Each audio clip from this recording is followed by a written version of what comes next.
Hello and welcome to the We Recommend podcast, a movie podcast where every week we recommend a movie for you to watch and then come back here and listen to us discuss. I'm Jesse. I'm Jason. I'm Devin. I'm Dakota.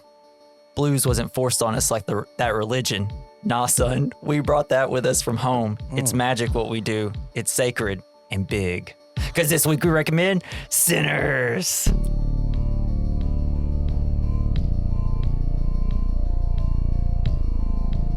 Yeah. Let's go, baby. Our first four-person podcast. It's been 2 years in the making since I had that microphone. We did a four-person one before. What, passing? No, we didn't. Damn. Did we not do Saw? We did 3. That was only, the Saw 2 was only 3. yeah. Jason You were couldn't here? come. Wow. That was supposed to be our first one. And then Hot Fuzz, Jason wasn't there again. Looking at you, Yeah, I did one Jason. with Jason, and then I did one with I you. swear he was here because didn't you give Nah, he him? wasn't. Didn't we both give him crap saying, "Did you watch the movie?" No, that was was me. that was Devin and doing that to Jason, Jason, and yeah. then we did it again when you got here. Yeah. On the But second. I thought me and Devin did it to. We might to have me. done it to him, too. Yeah. Oh, damn. It's my ADHD, man. Yeah. I get I got distracted easily. We got a bird. It's horrible. Confused looks all around. All right, guys. Sinners. Did y'all like the movie? If yes, why? If no, get out. Yeah.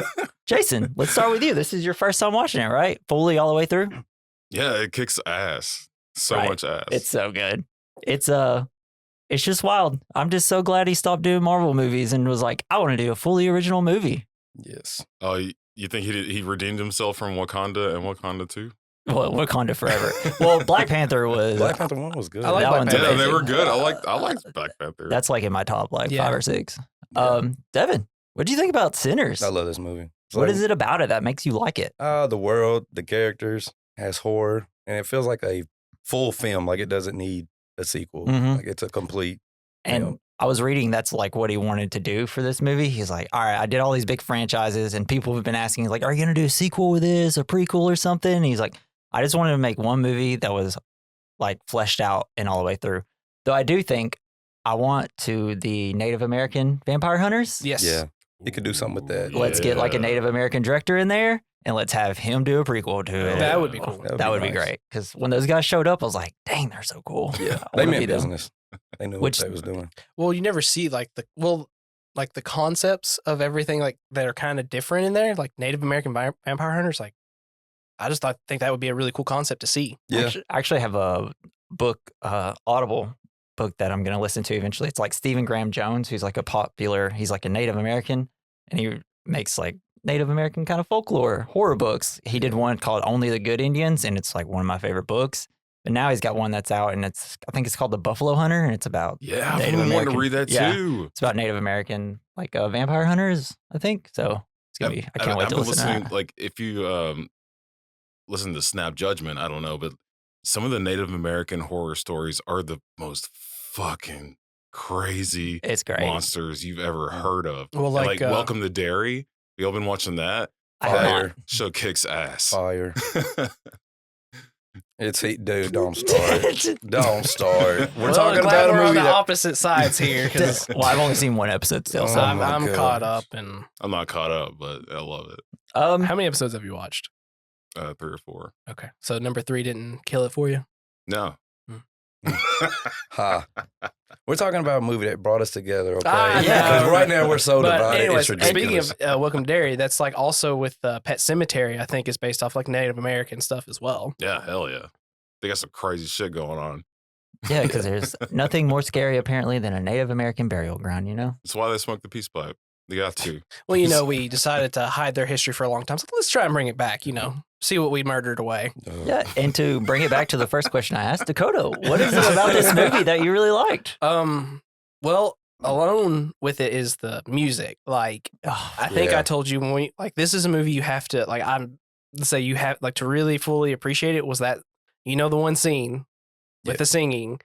I got You'll have to be more the big specific, crescendo of like seeing the because past of stuff. almost every single song in this, I get chills a little bit. Yeah. Well, that one, like, Again, poor Robin cleaned.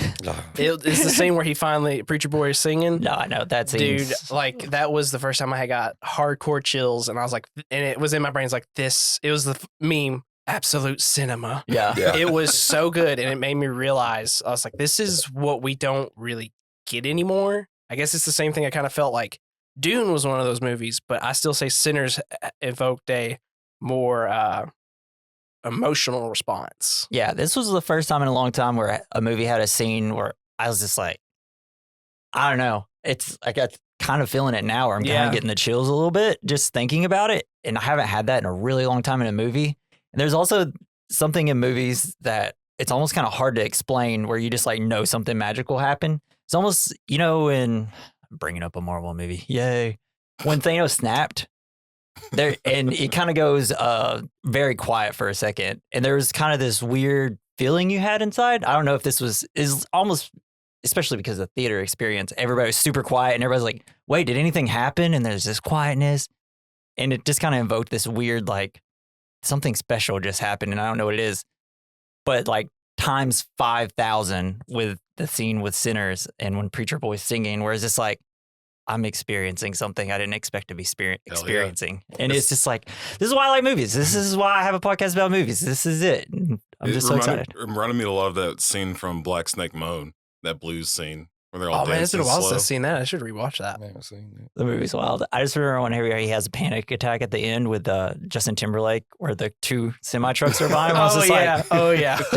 just like chill out, guy. It's okay. He's driving. There's an awesome blues scene. Well, I just thought I it was, do remember what you're talking about. Yeah, I need to rewatch that. That movie is wild. Well, doesn't she like calm him down by like lifting her shirt up and just like Yeah, that putting her calms stuff? me down too. I was like, Come on, oh, okay. Dakota, I need you. All right. I wonder if so my girlfriend, she was talking about it. She was debating watching it. I was like, look, it's kind of a long movie. And I always think this. I was like, I feel like Sinners can be its own two movies. The first half, they're setting everything up in the juke joint. And then I feel like you get the second part of a different movie the second the dude falls from the sky and runs away. It's like, this is the new movie. And I just feel like if you separated them and tried to make something you could out of their own. Yeah, I mean, Yeah. definitely before the vampires show up, it could have just been like, hey, it's these African Americans trying to like set up a juke joint in the middle of Mississippi where there's clans. Which Do I we feel know- like that's been a movie that we've seen like a bunch, right? So then this is like a new spin on like, hey, black people struggling in the South during the Jim Crow era. And but also they have to worry about freaking vampires. So, Yeah. you know, Yeah, Got it so- bad. even like so much tension can be bought. Dude, and it's like, you know, the vampires are cooler. I really just like Well, the they vampires. also- Vampires freaking sick. Their eyes glowing. That was amazing. Like when Cornbread's out there taking a leak and you have all of the little fireflies and then all of a sudden two little eyes. I'm like, wait, those aren't blinking. There's a vampire. so good. I love that design choice that they did for it, and it was so good to watch. It kind of reminds me of Midnight Mass where they also had their glowing. And is that like a thing in vampire lore that they have glowing eyes? I don't think so. If it's what I saw one thing. Someone mentioned that they should do that for Batman. Give him glowing eyes to show that he's a predator. I think it's to show how predators are when you see light. That might be the They have interpretation. Batman glowing eyes. Yeah, like because he's in the dark and he's like a predator hunting down the victim. And But that, he's trying to be stealthy. yeah, but it's also meant to be scary because you see it and you're like, what the fuck is That that? is true. He is kind of adopting his horror, his what he was scared Well, of he's as a supposed to child. he's supposed to give them their fear, and he also is trying to invoke fear because he always says that Gotham is a very superstitious place. So he's trying to make them scared of him through that. Like Yeah. he's a predator. So I think that might be the interpretation they're going for, is that they're animals and that you see their eyes. I feel Yeah. like his eyes would glow when he goes into detective mode. Well, it's supposed to, but we don't get that. So, Michael B. Jordan, what did y'all think about his career before Sinners? And now that he's done Sinners, is this his best acting that you've seen from him? Yeah, I think so. I mean, it's hard to pull off, twins and have their own, identity different. Yeah. And by the way, this movie is very special in terms of how it's did the twins thing. A lot of times when you have twins in movies, they're always kind of like separated and then you don't really see them touch or anything. It was a very big deal whenever he passed the cigarette to his, when Stax passed the cigarette to smoke, because it's like, oh shit, these two bodies are in the same scene. Yeah. It looks like Michael B. Jordan's face on both of them. And wow, it's And just on kind the of, cigarette. yeah, just had a well, little because, face on it. usually in those, they kind of have it where it's kind of split and they added in him acting on the other side. But in this, they're two bodies in the same role passing a cigarette, and the face looks fantastic because it's just a CGI face on him. Well, Hell yeah, yeah. it's also It's better great. than all the other de-aging stuff we've gotten from Disney lately too. It's been had. Well, yeah, I mean, even the Stranger Things that just did it. Oh, yeah. Oh, gotcha. Yeah. So like Michael B. Jordan, like before this, what was y'all's favorite role of him? He was so good at Killmonger. Just whenever he, Killmonger Yeah, is good. Killmonger. I really loved haven't him in seen that. That made Killmonger. me. no, well, it's Black Panther 1 where he's a villain. Yeah. Okay. Yeah, it's just his line at the end. Did you watch the movie? Yeah, I've seen it. Oh, I good. don't remember There we everything go. about it. It's cold. Yeah. Cool. Yeah, swag. I guess that made me appreciate him more. I've always kind of liked him, but when that came out, just his delivery and how he acted with it, like especially his ending quote in Black Panther, he's like my Yeah. what was it? My ancestors knew. I'd rather die than live a life in chains or something Yeah, like that. Like It's Throw just me in like- the ocean or whatever. Oh, stab me in the heart. it was good. And he just did a really good job of how he presented it, and that made me appreciate him more. Also feel like he's always one of the coolest people ever in a movie. Anytime he shows, like especially in this, when he shows up, like both as Smoke and Stack, where Stack he's kind of almost got like this, kind of like an Italian gangster look, and then Smoke he's got more of an Irish gangster look, which is two gangs in Chicago at the time, and you could tell like really smart about this movie is that like, oh, they're twins, so they probably like, all right, I'll go talk to like the Irish gangs, and then you go talk to like the Italian gangs, and that's how they were able to like steal from him and rob from him. And that's like, That kicks ass. but he just looks so cool in those suits. And then when he's Killmonger, I'm just like, Yeah. golly, I wish I was cool, and You I'm not. can't. Well, I think it You also can't. gives credit to him. Like, I'm of course, Justin the Long and director, Underdog or Dodgeball. The Creed movies, they're good. Like, you know, it's hard to continue a series after so many Yeah, years and make man. them good. And His delivery in Creed, whenever he's like imprisoned because he got in a fight, and then Sylvester Stallone comes up to him and he's just like, I don't want to end up like my dad. And then he's like crying. I'm like, come here, Michael B. Jordan. I'll give you a hug, brother. Cool. So, this kind of said that. So, if you had to pick a movie, Creed, Black Panther, or Sinners, which one? Sinners. Sinners. Hell Sinners yeah. kicks so much ass. Yeah, you can't like this is.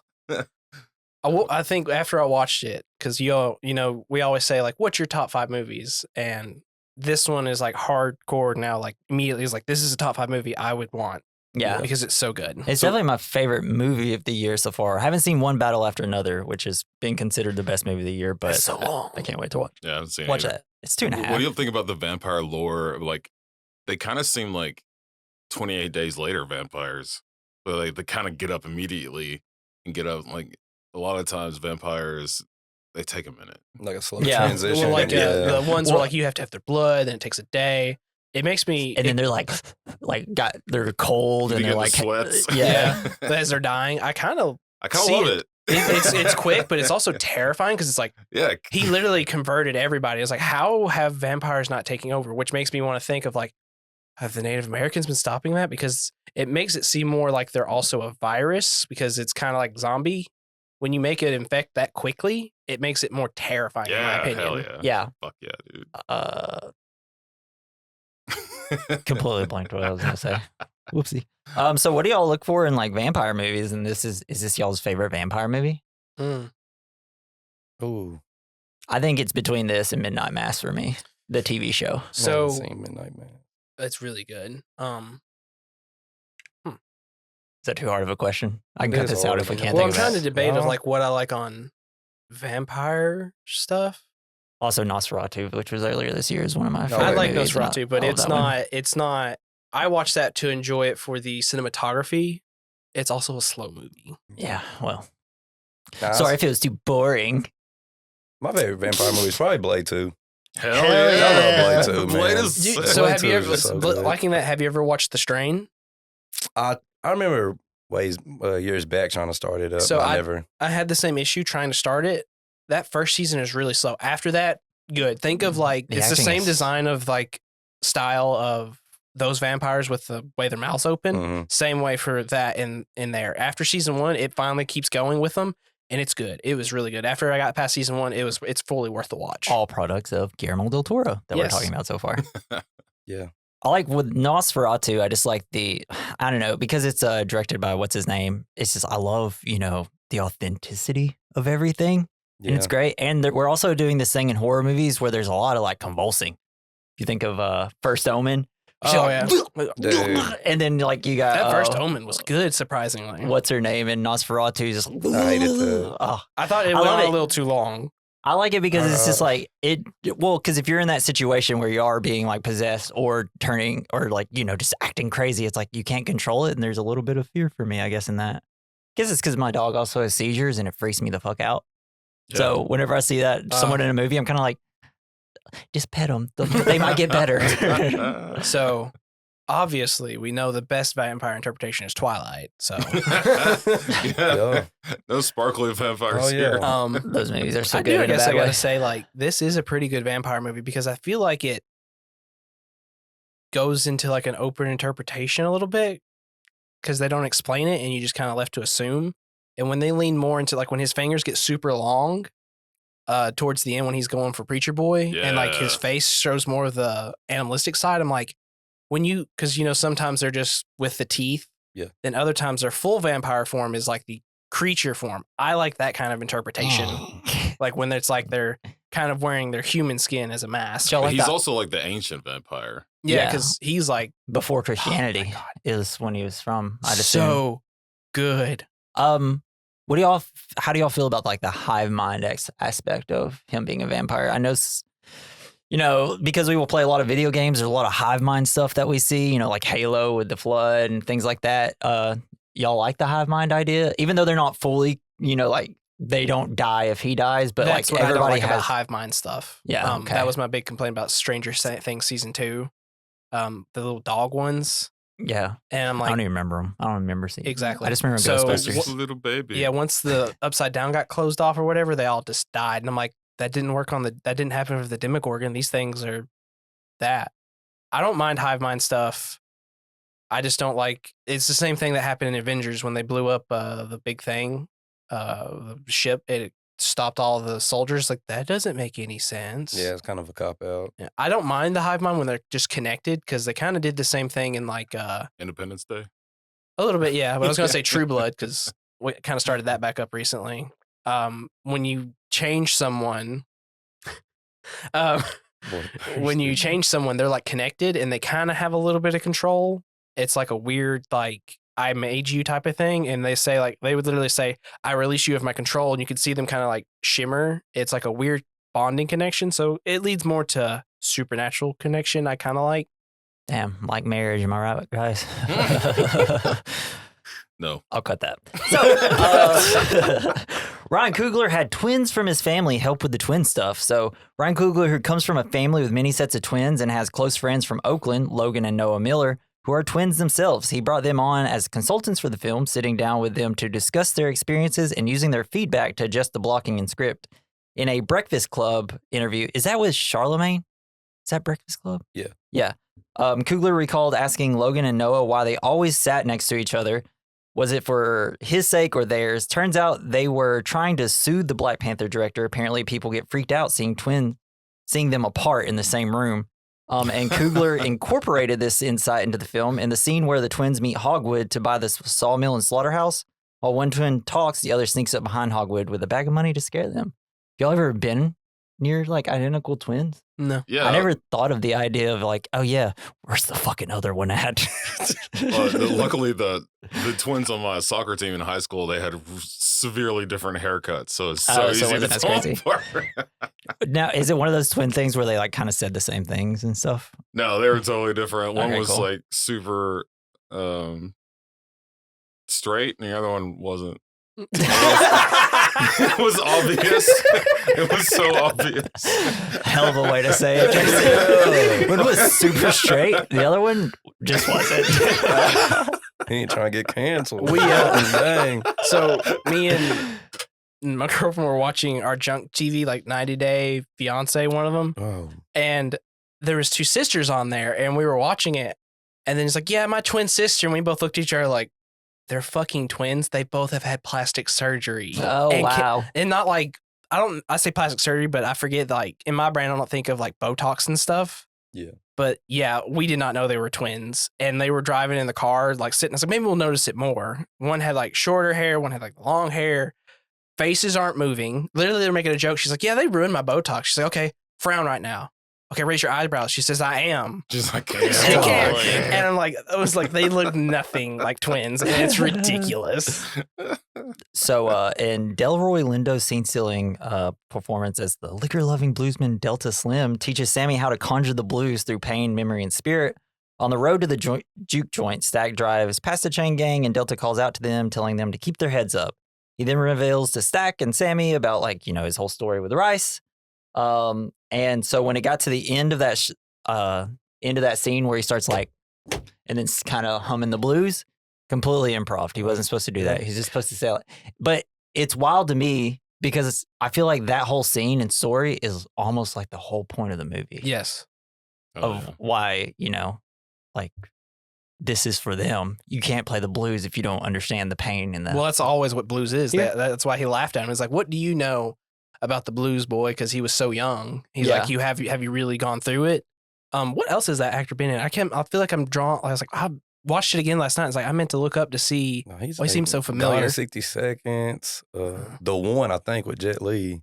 Oh, that's what I remember from. Oh man, I actually need to go back and watch both of those. He's in Get Shorty, The Core. Yeah, he kicks the Core. He's Defy Bloods, which is what's his name? Yeah. He's in Point Break, the remake. No one will ever watch that. Point Break comes back in again. Apple cider. Where's the dog?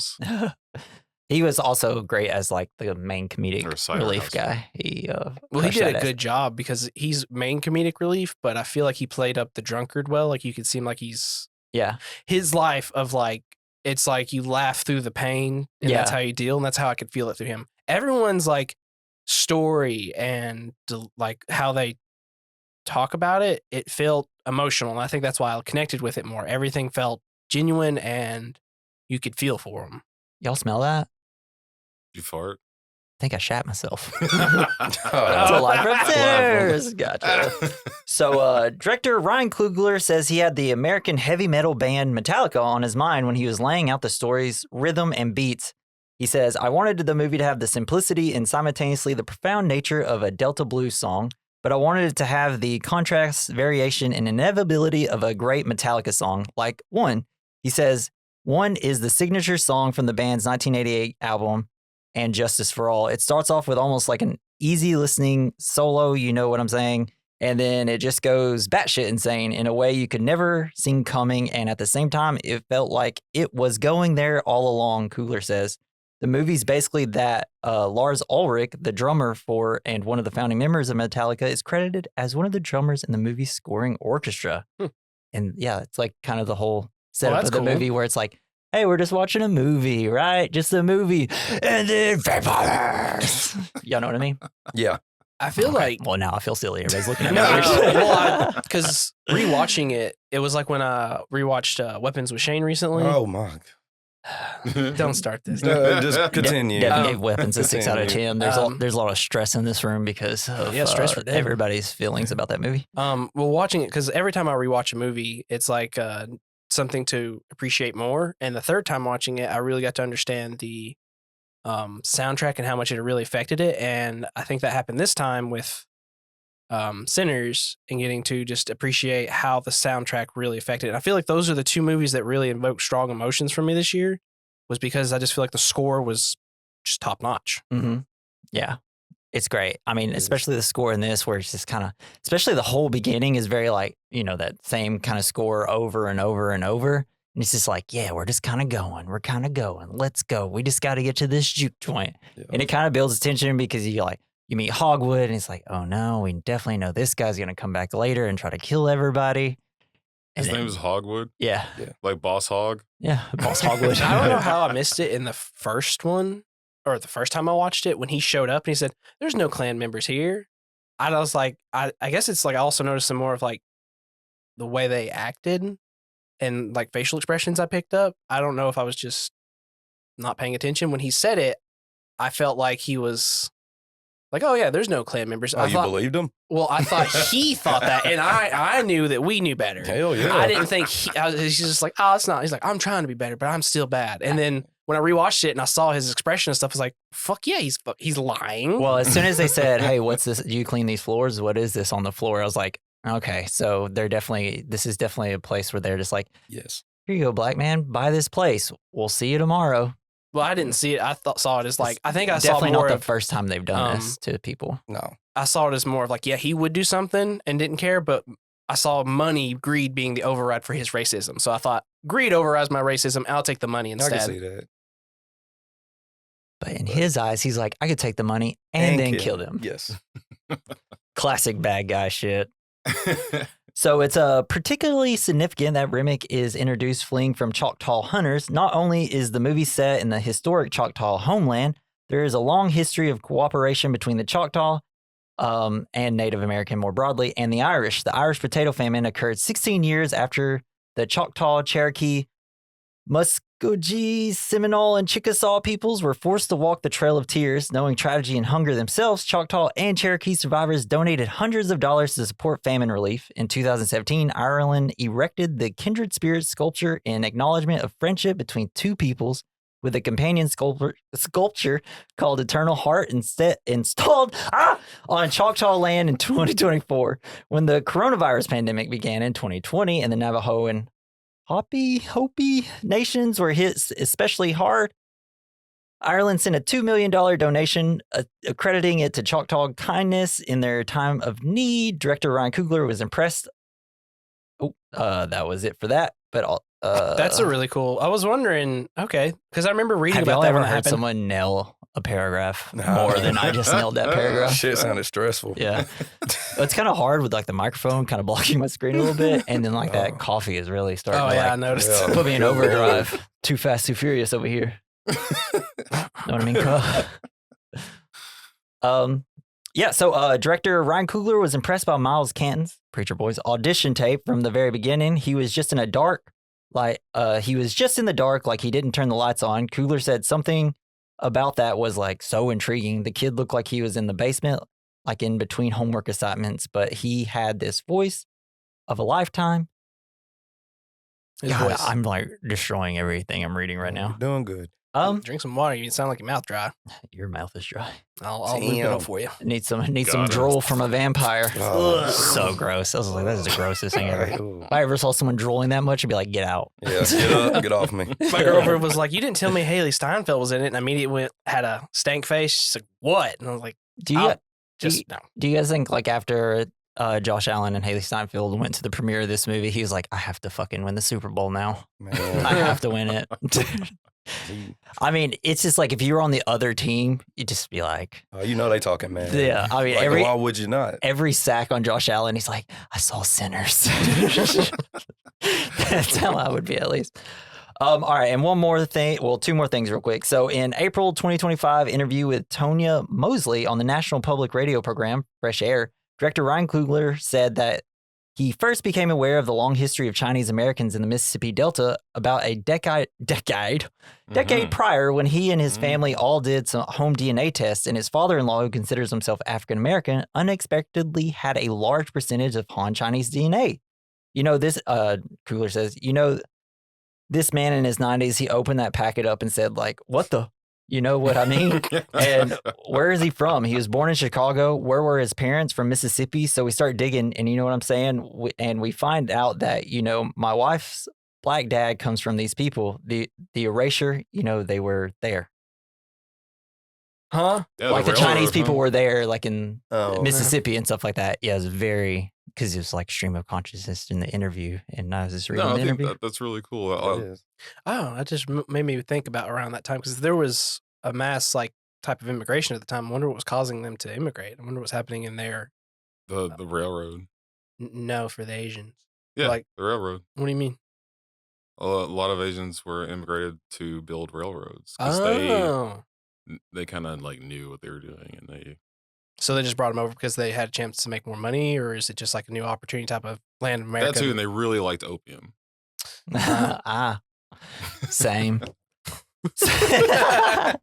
So director Ryan Coogler said that the two biggest influences for the film were From Dusk Till Dawn and The Faculty, both The directed by Faculty? Robert Rodriguez. Fire. Really? Yeah, because you know, like, are they or aren't they Aren't a they? vampire? That situation, which I have to say, one of my favorite scenes in this whole movie, and it wasn't until I watched it the second and third time, is when they're all congregating at the door. Like at first it's Bo Chow that comes there, and then he's like, "Hey, look, come on, babe, let's go." As like the cornbread's just like on a guy, and then you have Remick come up, and then kind of everybody's coming up, and they're all just like having this debate back and forth. I was like, this is one of my favorite like written scenes of the entire year, and it wasn't until because the first time you watch it, it's all the big bombastic scenes. I like Bomb Basket. Bomb That sounds basket. fun. Man, that scene was wood Bob Basket. But yeah, it's just like that whole time because especially last night I was rewatching it and I was just like, Jesus Christ, this is so good. Yeah, Good movie. So good. Well, guys, do y'all have anything else to add? I'll be plenty to add as we go through the movie. We'll just make sure to interrupt you on the way. Okay, cool. So before we get into the plot of the movie, I would like everyone to think, what is the point of Sinners? And if you at home have something to say about the point, go into our link in the description at the top. You can click it and then just text us like, hey, Jesse, this is the point. Or you can go down to the very bottom of the description where our email is at werecommendmailbag@gmail.com and send us that way as well. So let's get into 2025's Sinners. I'm also curious. Just as we go through it. Damn, didn't even get like a sentence of the plot. That's what he does. That's what he does. Chatty No, fucking go ahead. Cathy. All right, Just I'm go. out No, here. just go ahead. No, I'm just messing as with we you. go through the story, I'd like because it could all be the same, but usually, like when we're talking about a certain scene, I'm interested in like seeing if you guys have different perspectives. So it'd be interesting. Like, oh, this was my favorite scene, and just explaining why, because we could have different views. I already said what mine was, but I'd like to say like what my second one later is as it comes up. Yeah. So the film starts with a narration about how some music is said to be so powerful it can conjure spirits from the past and the future. However, it is also possible to attract evil with this power. In ancient Ireland, they were called Fili. In Choctaw land, they were called the Fire Keepers. And in West Africa, they were called griots. Griots. All Nailed it. Mhm. Felt Probably. uncomfortable saying it. But then I said it and I was like, that's how they said it in the movie. So I nailed it.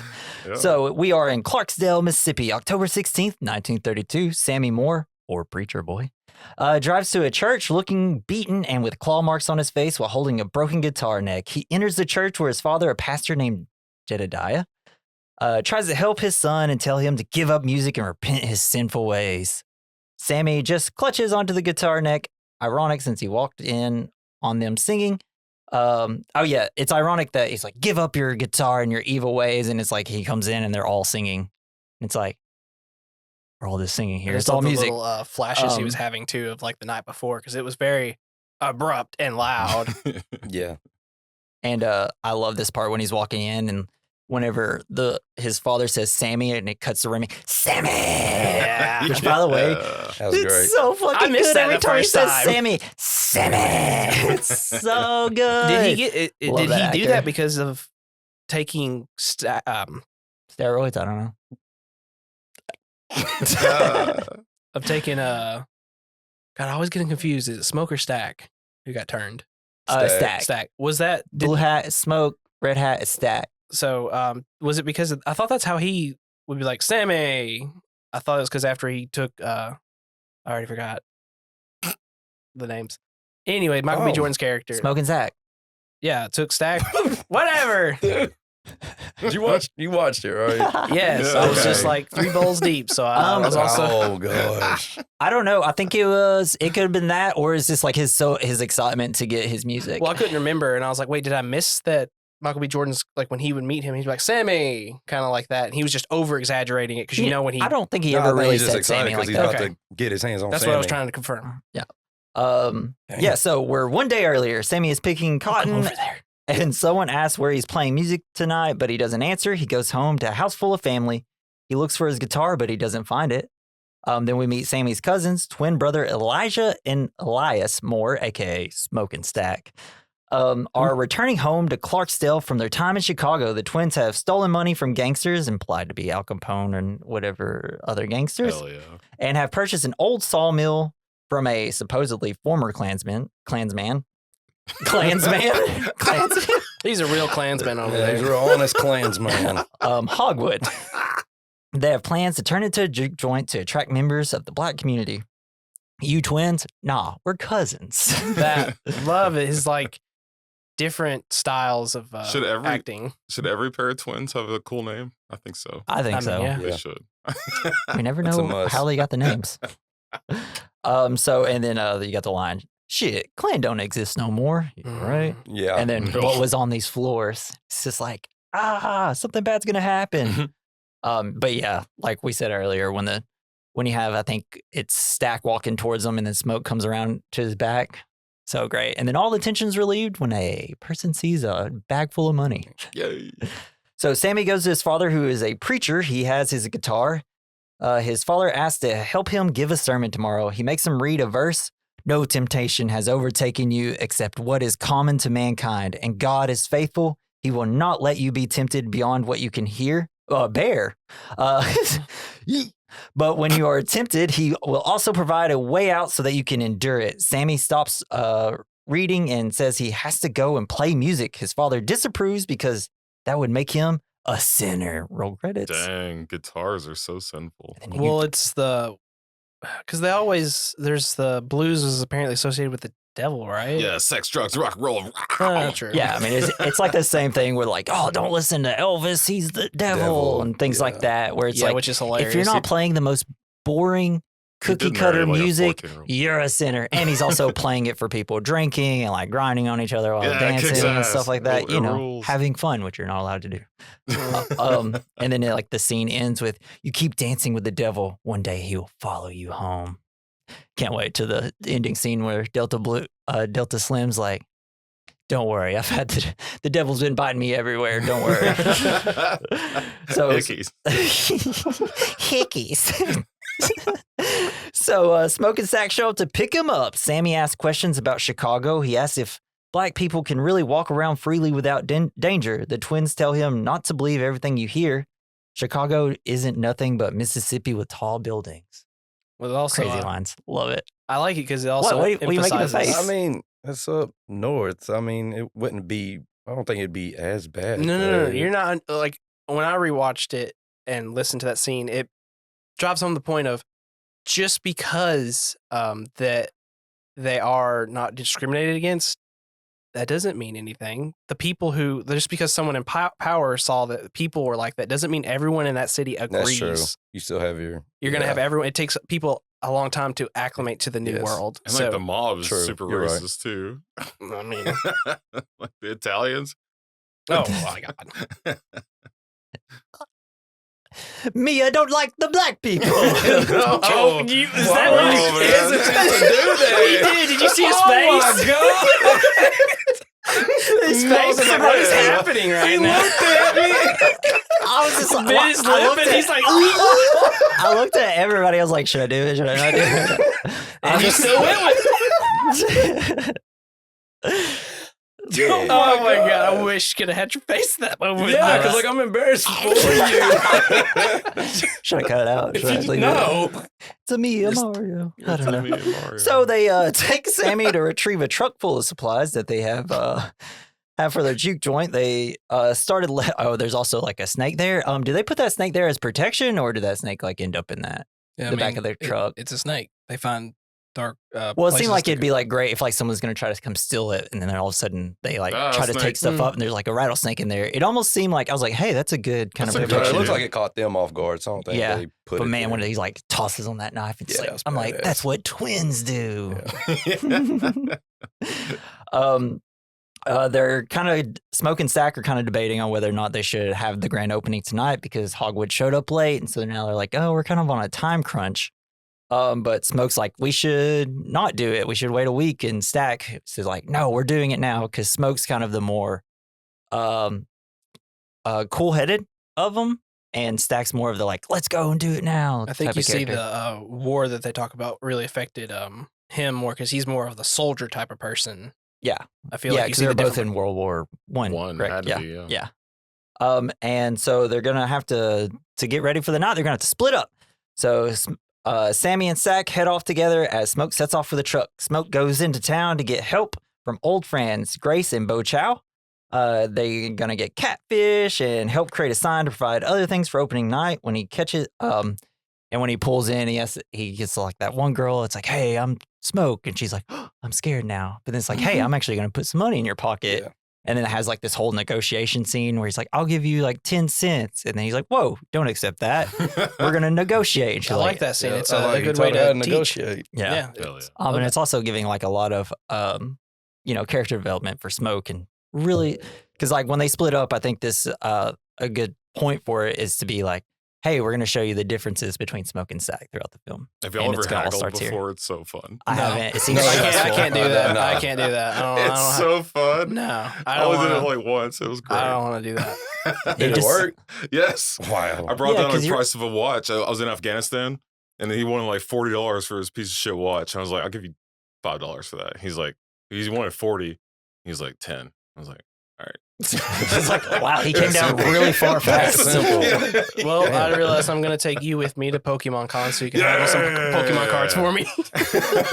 I don't know anything about Pokemon. I don't care. Just get the price lower. It's all I care about. He just wants you to handle the stressful situation for him. I couldn't haggle either. I'd No, just be I like, can't do it. I am going to shut down. So while he's in the store, the girl that he has watching the truck starts honking the horn. He comes out, shoots one guy right in the buttocks. Yeah, butt shot. And they're like, because they're trying to rub his truck that's full of alcohol, smokes, and Was this during the Prohibition? Prohibition too?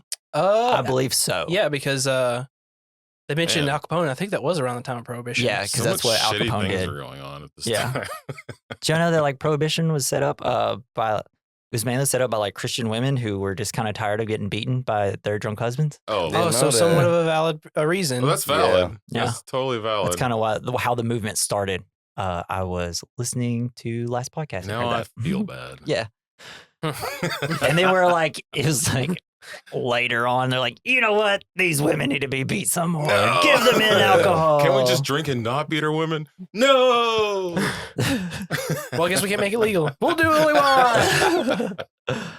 But yeah, he shoots one in the butt, one in the leg, because to prove that he means business, because you can't just steal from the Smoking Sack twins. I love how I like that how his reasoning for it, but shooting one guy in the ass and shooting the other one, I swear he shot him in the kneecap. I was like, that guy ain't gonna be able to Oof. walk anymore. Like you Well, just he yeah. did catch a leg shot. Yeah. Yeah. That swear guy's- it he's was gonna like- have a limp for the You just rest of gotta his have life. a cane, like a cool cane. Now you get to have not a cool like life is accessory. already hard enough. And you Nah, decide to it's like the fine. other guy might just have a little limp because of his butt, but that guy you can't repair You a can get kneecap. over a butt No, shot. but he did. Didn't he like pay Mrs. Chowder to like Yeah, tend to them Yeah, or how something? good is the? He's going to $20. remove Oh, the. well, he didn't just leave the scene and No, like, but you know, all it's going to do is remove the bullet. Then you're left to heal. all A I'm saying kneecap is he doesn't tried re-heal to back. do something. He tried It's to also- do something. He did, It's but I was also- like, you could have aimed like in the shoulder. Healthcare was like $5 back then. I teach him a lesson. They try to rob him, Dakota. I know he Yeah, taught him a Dakota. lesson. He He got should a have shot reputation. somewhere He does. else. He's got a we reputation. gonna to ignore keep. that part? He should have told him turn around and then shot him in the Just ass. skip the. You just making it sound like he just shot civilians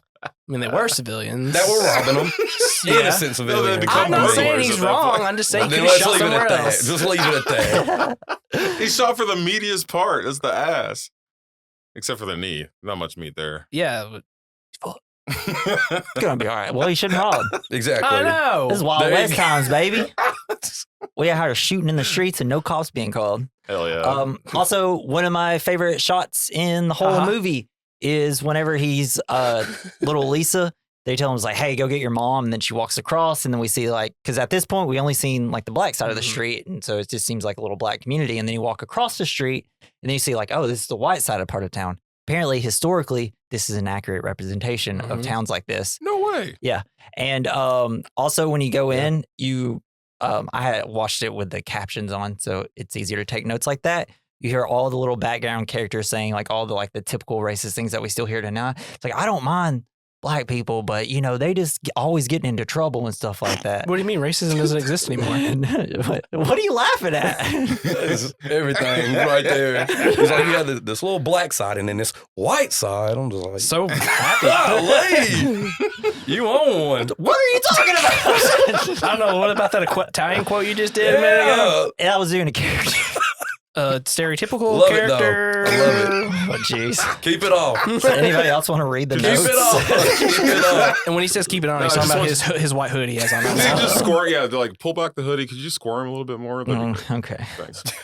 I'm already at like I'm in a tiny ass little chair. I'm already like feel Imagine in that beach intimidated. chair. Everybody Well, it's being just above 3 on me 1. Come on. because I'm sitting in a beach chair that's like almost practically on the ground while they're sitting in normal chairs.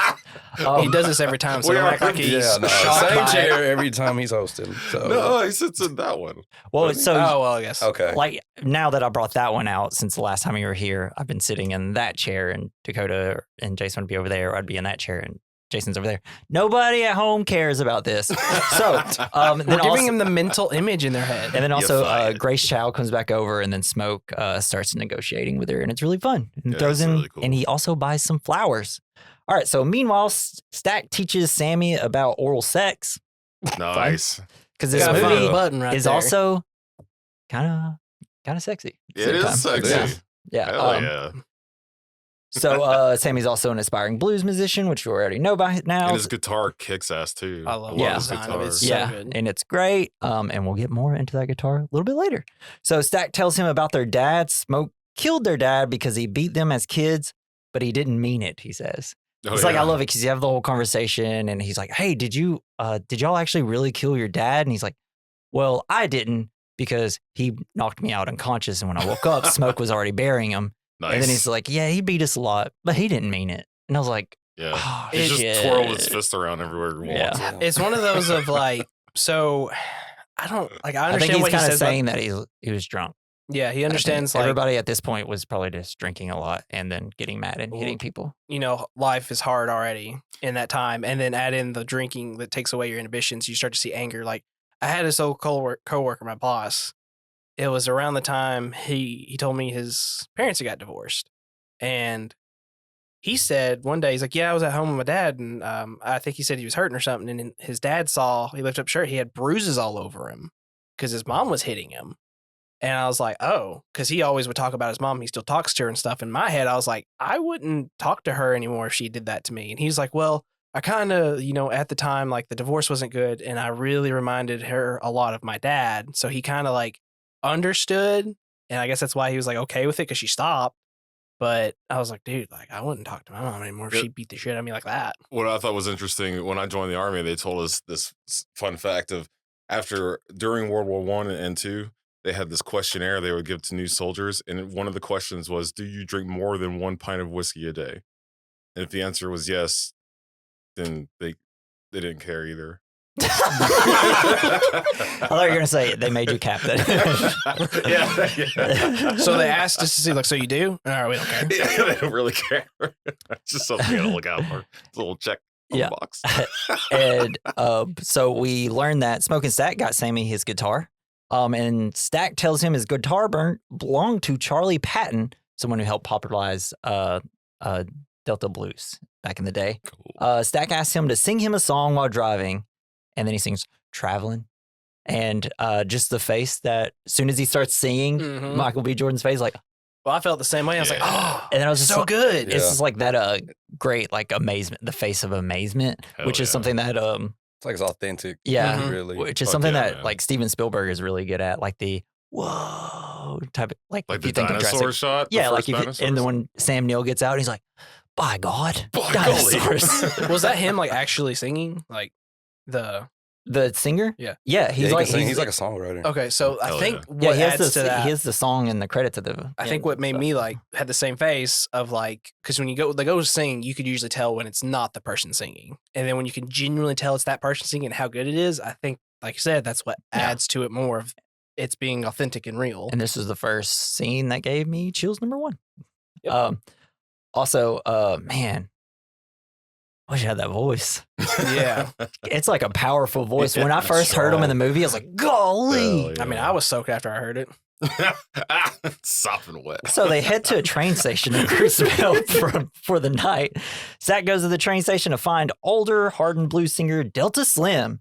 Jack tries to get him to play that night for $20, but he rejects because he plays the same place every Saturday night and they will always be there, unlike Stack. But Irish Irish beer and $40 change his mind and even plays with Sammy. They attract tension by having Slim put on a performance. His explanation for why he didn't want to go, even though it was 20, he's like, you're paying me 20 tonight, but not tomorrow night. You don't know if you're going to be there. His reasoning was really good. And when I was watching, he's like, how's he going to convince him? And It's then like he this brought place out is going his- to be here 10 years into the future. Can you say that? He could have Mhm. called It's it like, sick. It's like, but I think it's probably like back in the day. It's like, oh, he's not here. Someone else comes up and starts playing the piano, and they're yeah, like, then they I'll, take it over. I'll never miss a Saturday night, and Yeah. they take over. Smart. And then also, whenever he introduces Sammy to him, he's like, hey, it's like, yeah, he plays the blues too. And then he's about to start playing. He's like, hey, Put that don't away. put that away. This is my plot of land or whatever Hell he yeah. says. Lot of land. So Sammy meets Perline, a married woman that he flirts with, invites to the juke joint's opening. He tells her he goes by Preacher Boy. It's like, Perline, I'm married. Preacher Boy, happily? Such a quick response. Careful, of Bo, it. you're going to Damn. bite off more than you can chew. And then she walks away like, Shaking the butt. Shaking that bubble gum. And then moments later, Mary, a childhood friend of Smoke and Stack, I love this because the Preacher Boy's like, goes up to Stack's like, hey, there's a white woman staring at you. And he's like, oh shit, really? Damn, what do I say? Which is kind of just like builds on that thing where it's just like, oh crap, a white person's about to come up and talk to me. Now we're gonna have to be scared Yeah, I that feel something's the not same gonna way. build up, Yeah, right? lead to it. So she approaches the guys. Mary's upset that the twins never sent their regards or flowers for their mother who passed the day before. As she had been like a mother to the twins, she tells Stack to go to hell. And what does Preacher Boy say? He's like, maybe she ain't white. And then you got this line, Mary, you know I waited for you. Stack, shit, I don't know how the hell you're gonna do that. Mary, because you told me you loved me. Stack, well, I told you to stay the fuck away from me too, but I guess you didn't hear that part. Mary, I heard you loud and clear, and then you stuck your tongue in my coos and fucked me so hard I feared you changed my Yeah. mind. I was done. It's- Josh Allen's like, I gotta throw I was 5,000 like, yards. oh my gosh. Great. That's the same Haley as love, Steinfeld I think. crushes. Yeah, It's like, she does. there's the one line though a little bit later. That's the best. Oh yeah. Oh, yeah, she got, I think that was like the first thing you told me, Devin. Whenever you heard, like, you're like, Hell "Hey, this line, right?" And I was like, "Oh God, I I forgot." don't even know what line you're talking You about. I'm can't. drawing a Yeah, I blank. thought you was gonna skim past it. No, that's that line? That's Yeah, like it was- halfway through the movie. We'll get there. So Stack and Preacher Boy are now on the road with Delta Slim. They drive past some people working on the chain gang, like thing. I assume. I don't know if that was a chain gang thing. Delta yells at them because he knows them. Preacher Boy asks how he knows them. Delta Slim explains that him and a friend of his, Rice, got sent to jail for vagrancy, but they made him and the group play music for them, then took them to play for more white people with a lot of money. He played ragtime and blues for them. He made a lot of money and drank it all away. His friend Rice tries to get out, but when he got on a train, a white conductor got the cops search him and claimed that he stole money by killing white man and raping his wife. It's the worst Yes, sir. word to mess up on. So they cut off his manhood and lynched him. Then Oof. Delta Slim starts humming the blues. One of my favorite lines from this movie is actually, see, white folks, they like the blues just fine. They just don't like the people who make it. Yo. Yep. Still And rings true also, for a lot of stuff. I feel today. like this little monologue is kind of hits on the point of the movie. Mhm. It's a I think great, especially it's a towards the end. great scene because you don't see the story, but you hear it. That was a good Yes, choice. I love which that. that was what I was going to bring up next. Yeah. Sorry. And- but no, yeah. no, no, No, you're keep going, man. No. But, yeah. But yeah, it's very affecting because at first you're just hearing them kind of playing music and you're like, and you kind of really don't think about it. And then when the story turns, you start hearing like a guy's like, hey, get that guy. And then it's Yeah. like, I feel Yeah, you hear 'em bad. screaming and stuff. Yeah. Like it's Yeah. it's good, man. So the three go and recruit Cornbread, who's out picking cotton. They're very rude in front of his wife, and it's hilarious. Because the wife's like, "How much money?"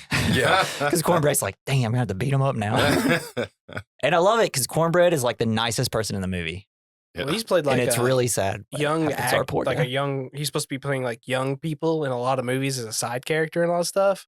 'Cause he was in Transformers 1. He was like, Cornbread. yeah, He's in 8 Mile and yeah. He's always like a Oh, side. Oh he's always a shit, side. he is an 8 Yeah. Mile. He's seeing him get Yeah. to do it. I was just like, oh, cool. It's finally nice to see him like come up as a more of a major role. Yeah.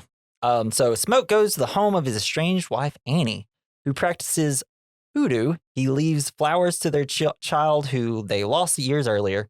which is part of the reason for their time apart. Annie is suspicious of Smoke and Stack and wonders who they robbed to get enough money for white people to let them buy the sawmill.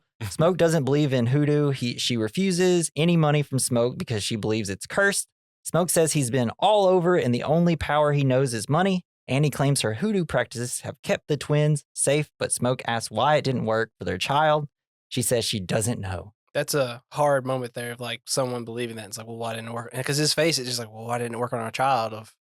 Felt like it really hit home of like, he's like, I'm not trying. I know he's like saying why he doesn't believe. But he's like, well, Why didn't it work for him? yeah, it just felt like it's like, oh damn, that's sad. Because Yeah. even she's like, I don't know. Don't Yeah, she say? she doesn't She don't know understand. why it Even didn't. she doesn't have to do because usually it's like, well, not everything. They try and give like a vague explanation. Even she's just, like I said, I don't know, and drives the point home more. Yeah. And then we see that Smoke has been wearing a mojo bag she gave him. He says he loves her and misses her. Smoke and Annie then proceed to have sex and do some deep tongue and ear licking. Yeah. Music is swelling. There's like a lot of Something's like, swelling around. there's a lot of scenes where Michael B. Jordan is getting a tongue fully in his ear, and it's just like, oh. He had 2 mojo bags working on him in that moment. But I love it when when she's kind of telling, like, when she starts getting kind of revved up while saying her little monologue, like the music starts swelling and the depth of field on the focus kind of blurs in the background, so it's just all her and it's very intense. Yes. And that's when he said, like, the stuff why it didn't work on our kid. It kind of broke. I feel like she was getting angry and it was adding the tension, and it just kind of cut it off right there. And then plus the music swells when they're having sex, and like that song just fucking rules. And then the music ejaculates. Yeah. Anybody know what a mojo bag is? It's just got herbs and stuff in it, I would assume, right? Protection. It's a powerful hoodoo amulet, a small pouch filled with spiritual items like herbs, roots, charms, for protection, symbolizing ancestral power, love, and a spiritual shield against harm, even from supernatural forces, which we will see works a little later in the film. I forgot about that scene when I rewatched it. I just completely forgot about it. Yeah.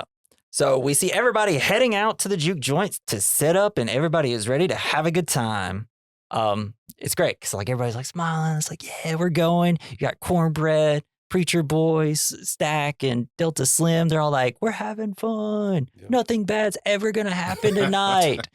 Then enter a white man. Oh no! Straight from the Who sky. invited this guy? So as the sun is going down, an Irishman named Remick runs to the home of a racist couple, Bert and Joan. Remick convinces them to let him in by offering them gold in exchange for protection from what he says, Injuns.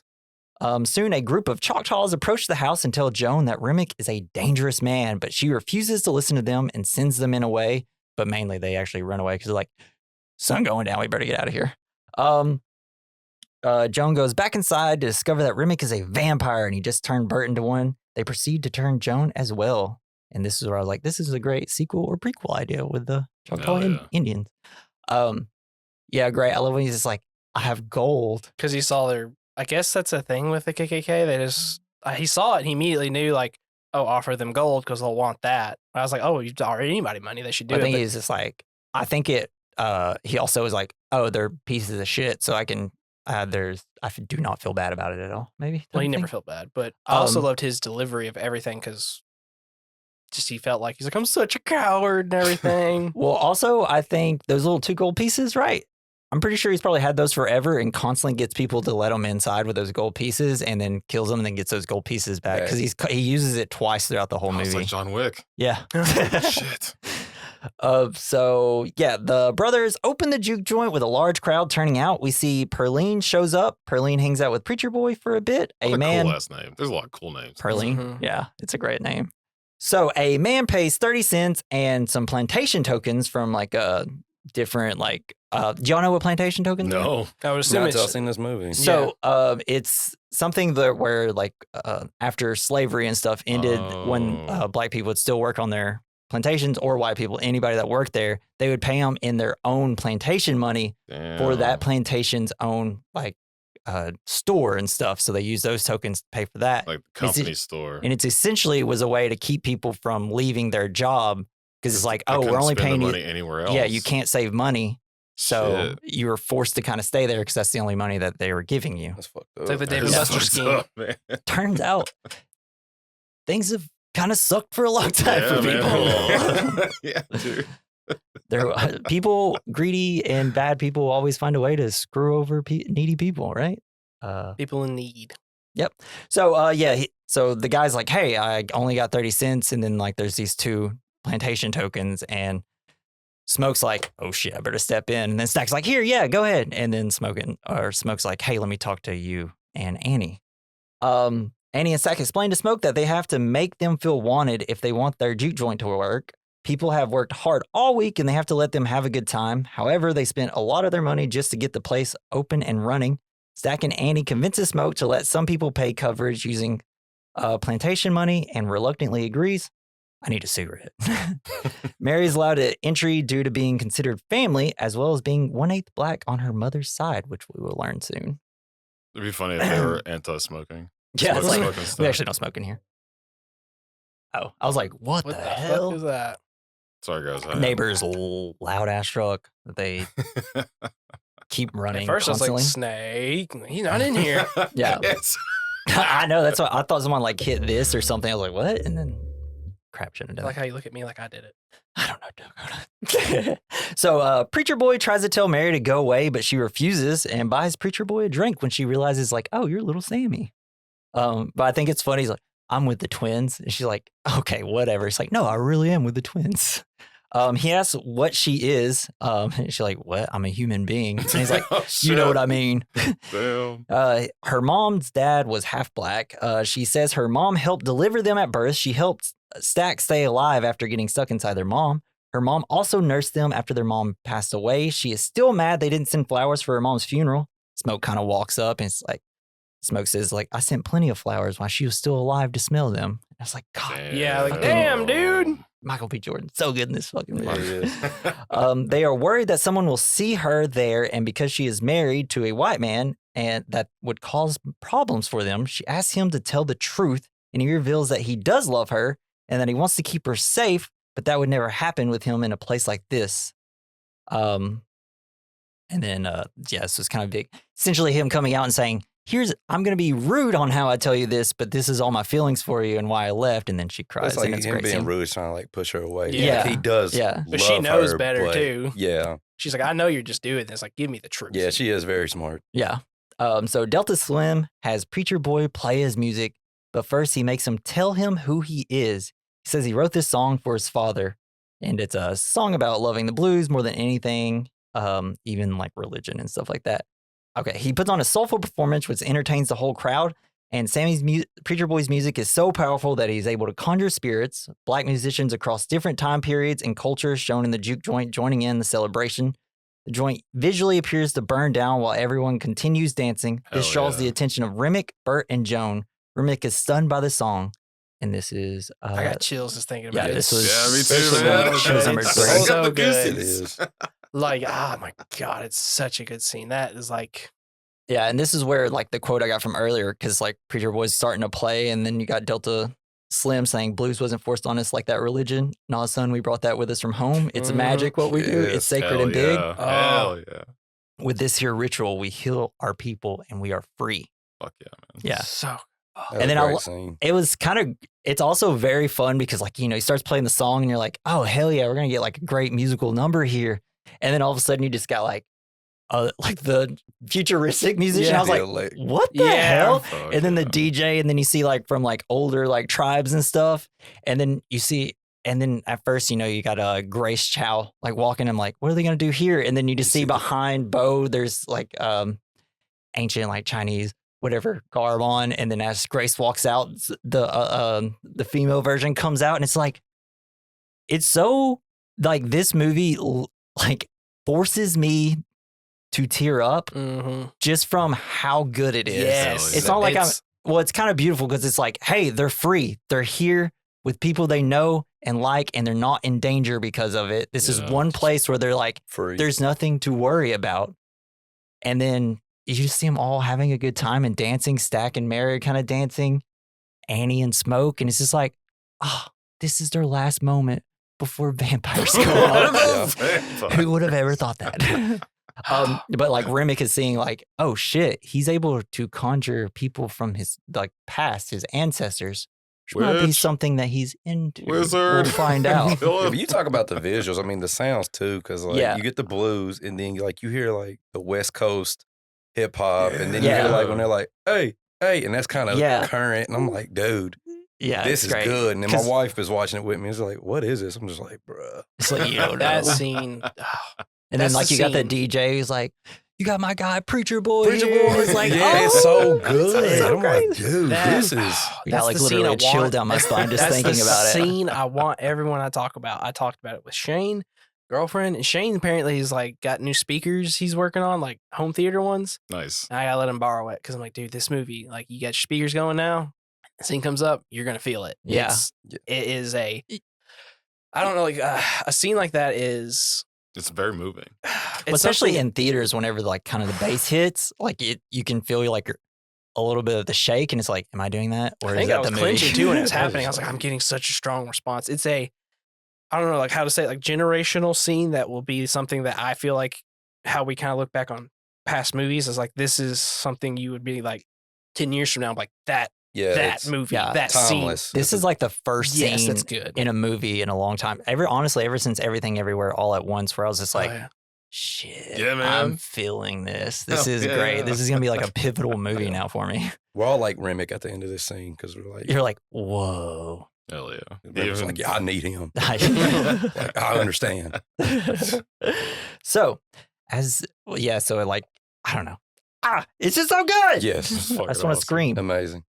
I'm just gonna release an episode where I'm just screaming after this. Ah. So, as the vamps walk towards the joint, we see Preacher Boy and Pearline about to have sex. Preacher Boy goes down on her. Stack Yeah. overhears He this getting and is that ice cream. proud. He's a giver. He found that little button. Oh, I love Preacher it. Boy. And he's like, Grace, come here. Listen to what my cousin's doing. It's great. It's like, oh, yeah, Preacher Boy's having the time of his life. I'm sure Smoke won't point a gun at him later. So, Smoke and Stack talk about cash. In 2 months, they will be out of fresh cash. The vampires approach the juke joint under the guise of being musicians who heard the music playing and want to join. Cornbread won't let them in, though. Smoke and Stack ask if they are clan, and they say they believe in equality in music. They're like, no, Yeah, he took offense to that I shit. promise. And the trio play a bit of music. Picked poor Robin clean.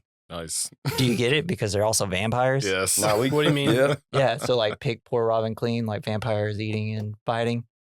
I don't know. I was kind of hearing it. And I I'm was sure it's like a double meaning. Like, Yeah. you Well, that's know, what it's I an was- innocent song, but you got vampires singing. Yeah. it. Yeah. It's got double meaning. Yeah. It was just supposed to be a joke, but you didn't understand it. I don't know. it's a what to do joke here. or it's a meaning about they're about to kill everyone. That's a joke to you? Yeah. Yeah. Them killing blacks. Damn, you 3 for 3. But Smoke is suspicious of them and denies them entry despite them offering payment. He scoffs because they don't want him in because he is white. Is it because I'm He's good. yeah. When threatened, though, they leave. Smoke and Stack talk about a trunk they forgot. They are worried if the white people get offended, they will tell and bring the whole group with them next time. Also, I love when they're playing the Pick Poor Robin Clean. Like, And Stack is vibing to it. Stack's like, hell yeah. Kinda This is good. actually- everybody's like, honestly, y'all aren't Y'all not bad. So Smoke and Preacher Boy talk. Smoke warns him that it's good now, being like in a rambling man type thing. But eventually all the rambling gets old. But Preacher Boy is having such a good time that he's going to go away and play in Chicago. Stack tells Mary that because people are paying with plantation money, they're all going to go under fast. Mary says that they should go and let the white people in so they can make more money. Smoke tells Preacher Boy that because their dad was beating them up so bad, they decided to run away. They went to Mound Bayou that was founded by free slaves and everything was black owned, but the mayor knew their father and how evil he was, so they didn't let him stay. He says that's where Preacher Boy should go because it's a proper place for him to go and to leave all the improper stuff to Smoke and Stack. Great little line. Preacher Boy tells them nobody knows his father, but they know them. He says that they can't tell him what to do, and if they're going to stop him, they will just have to kill him. Smoke points a gun. He's like, I'm a soldier. You just gave me an order. Yeah. Hell yeah. Are and you then, willing like- to die for what you just said? And then Preacher Boy kind of looks scared and is like, this is what you're going to have to deal with if you go to Chicago. It's like Goddamn. run by the mafia and Also, stuff. like there are other reasons like we can't like even though they seem like they genuinely like want to come in. Like, they want to come in, give us money. It's like, you don't understand. They're fine, but someone steps on that girl, his Or, girl. like, step on the shoe or makes eyes at We the got girl. hope. Yeah, Like, they're we gonna got a problem. immediately. It's like, oh, okay, we got to kill everybody. And it's And good the- point. It's the like, whole point of that night is to be free from all Free. that. Mhm. you Yeah. know? So Mary decides to go and talk to the white people herself, since she knows the brothers could use the money. While Mary is impressed by their music, "Will You Go Lassie?" or I think it's like Thyme and Heather or something like that. It's a song about nature, love, and shared journey. Picking Thyme and Heather about the world. So you could have like double meaning of he's going out and turning people into vampires, things like that. But it's also just kind of you know, he keeps using the word fellowship, right? And love, fellowship and love. It's like we can all be one. Like a church. Yeah, one high Yeah. line. Yeah, exactly. Where was I? So yeah, he's impressed by their music, but especially impressed by their gold. They say that they are there for fellowship and love, and they see hurt in Mary, and that they wish they could have changed her fate, and that they could, like her Mary's mother's fate, and they say they can change hers too. So she sees something is off when Remic's eyes glows red, and he starts drooling, Wow. and she points her gun, and Stack gave to him. Crazy, the drooling. Such a good element to the Mhm. vampires, and I feel like it should be in every vampire movie because it's so gross, right? It's so was. gross. Have you ever accidentally drooled onto something? Well, like I mean, on a pillow before. I Or, don't really like, in drool public? anymore though. I was at a football game handing down a soda to my daughter's like dance instructor. Mhm. I was like, "Can you give this to her?" And like some drool came out. I was like, "I'm so sorry." Was she hot or something? No, I was just hungry. I was hungry. I had food in my hand. I was like, I can't wait to eat this. He was shit. looking at her, her head became a hamburger. And a little spot of drool came out. I know Jesse drools all the time when I drink something. What? Anytime you drink something, it's Oh coming back out your yeah, mouth. because my bits I do when I drink His water. bits. His bits. It's funny when people just like. bleh. So Mary starts to walk away, but Remick then flies towards her, and we cut to Perline, who starts singing a dope ass song, "Pale Moon Rising," about Hell leaving yeah. worries at the door and how the sun will rise once more. Your worries are at the door as long as you don't bite them in. Yeah, Perline fucking crushes this scene though. I like when she just kind of starts like jumping and stomping to the beat. I'm like, the music in this Yeah. movie is so good. Stomping songs. crazy. They're fun. Because that was also after Stomping that. songs. That I love me a good stomping song. that was the guy who like used a load of dice, and they said take care of him. Mhm. So they're kicking him while his they're also ass. doing that. And I was like, Yeah, God, it's it's so great. good. So Mary comes up to Cornbread and asking to come back in, and he lets her. Mary goes and starts dancing. Love, it's like, are you gonna let me in or just keep blocking the door? It's like, when did you get out here? And it's like, lets her in. It's like, That was good. this is great. It's nice and believable. So at the same time, Cornbread goes outside to relieve himself while Slim takes over security. Mary seduces Stack and kisses him. He rebuffs her, but she hits him with this line: "So you can rob a train in Banks, but you can't steal this pussy for a night." my You guys think Josh Allen Got makes him. her say that in bed? She Do you probably had think to it- come up new material for him. You think Yeah. maybe That like shit. he saw the movie and didn't realize like all the scenes that were said, and he was like, "Did something happen with Michael B. Man. Jordan?" Yeah. So then Cornbread's outside peeing, and Bert and Joan kind of lure Cornbread away by taunting him. You just hear like fellowship, love, Cornbread. I love that every time I he love stopped cornbread. peeing and then look around, pee Yeah. again. Where the And hell did he go to take a piss? Just kind of at the like, it looked like just a little bit in the forest, a Yeah. little bit to nobody Big old sees tree, him. you know, you go pee on the big tree. and then, damn. You just got all the fireflies, and all of a sudden it's like you hear the lights, and then peekaboo. I think that, and then it just immediately reminded me of Kendrick Lamar. Yeah, So- great song. So Smoke deals with a patron who slashed another man across the face with a razor after being exposed for loaded dice. Smoke orders Preacher Boy to get Stacked, but he is too embarrassed to pull him away from sex and deep ear penetration. She also drools in his mouth. Yeah. You're drooling. The huh? amount of drool is what made it gross. Like it was like a water hose going straight from her mouth to his You mouth. just got At that point, you just spit in the mouth. Right? That's like, yeah, I mean, pretty much what he's How many doing. times do they have to, I don't remember do what they that said. scene? They mentioned it. It's and- numerous times. Yeah. It's Yeah. like corn syrup or something. no, it was real drool. That's not right. I don't think it was real drool. I thought they said it was real drool. There's no. I missed this in the There's fact not real checking. drool. You have to. I thought- 'cause she you'd said have to be something was drinking like- corn syrup to make drool that sticky. Gosh. Like, I just love it because, like, he's like, "Oh man, you're drooling." He's like, "You want some?" I kind of wish he was like, "No." No thanks. It's like, spit that out over there. What? Hands are a napkin. I'm just kidding. No, but that's what I'd be like. Nah, I'm like, swallow that down and then I'll kiss you some more. I don't know. You're in the moment, Jesse. That's true. You gotta go ass to mouth. What? That's where all the Talking about drool's drool. from.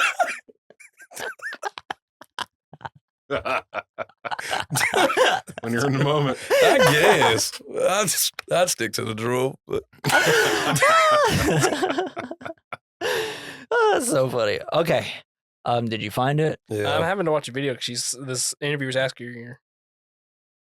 Can't find an article. No, apparently not. All right. No, where the fuck? She mentioned something about it. I'm pretty sure it was corn syrup. Haley Steinfeld's spit scene centers was filmed practically, so maybe that was what I saw. But it could be was not made using CGI. Yeah, that's what Or someone practically claimed means. to have worked on Tasty. film. Blah blah blah. Okay. Okay, you were right, Sarah. Thank you. Tasty. I Ladies and love it gentlemen. when he tells me I'm right. It's almost like when my wife Oh, says man, I'm isn't it right. great? Because It's yes, so man. rare, but it's Yes, so because he's a good. lawyer, dude. Like, he's a damn lawyer. I mean, Up you're to straight up nothing. right. I don't have a reason to spit Thank it. you. I know it. If But I sit you here- doubted me, though. Well, I thought it was real, but you were right when you said like, yeah, you don't make it that thick. And like, oh, well, yeah, because I was like, well, I only read the headline, and I thought I mistook it. And I was saying, I'm not fighting you. You're right. Okay. Got the biggest grin on his face right That's now. yes. Looks like I just sucked them off. There's no What? better Hold feeling on. than saying What right. the- Well, okay. That's the mouth. You guys looking at each other. Yeah. It's getting wild up in y'all. So, Let's look up ass to mouth videos. Come on. anyways, so I love the scene when Preacher Boy goes and sees that they're having sex and goes back up to Smoke and he's like, "Why didn't you get him?" He's like, "Well, he's like getting nookie or whatever." And he's like, "Well, so?" And he's like, "I ain't doing that by myself." And he's like, "Yeah, I mean, Stack's gonna beat the shit out of him if you stop him having sex." But then Smoke goes and sees, and then all of a sudden, Mary's biting the shit out of his neck. There's like blood splurting everywhere. Wow. And then so Smoke empties his entire gun into her, but Mary survives and vows that we will kill everybody. Damn. Smoke tries to help Stack, but he dies. And now the fun is over. Shit, hit the fan. They are So no everybody longer having everybody fun. gotta go home now. Yeah. And I love it. It's like why he's like holding them. It's really great. Michael B. Jordan impression scene because he's constantly like, "I'm with you, I love you," and it's just like, oh. I mean, can't you They kind of crushed expect it. at least one death on your opening night? I mean, I guess that was like the slash of the face. I mean, I that feel I like felt, it I just felt been like enough. all right, we got our quota in. Yes. of Okay. I just feel like violence. that's kind of within the margins of. I think Yeah. it was also It's like in, someone's got to die somewhere. in the, like I think it's either in this scene or like coming up.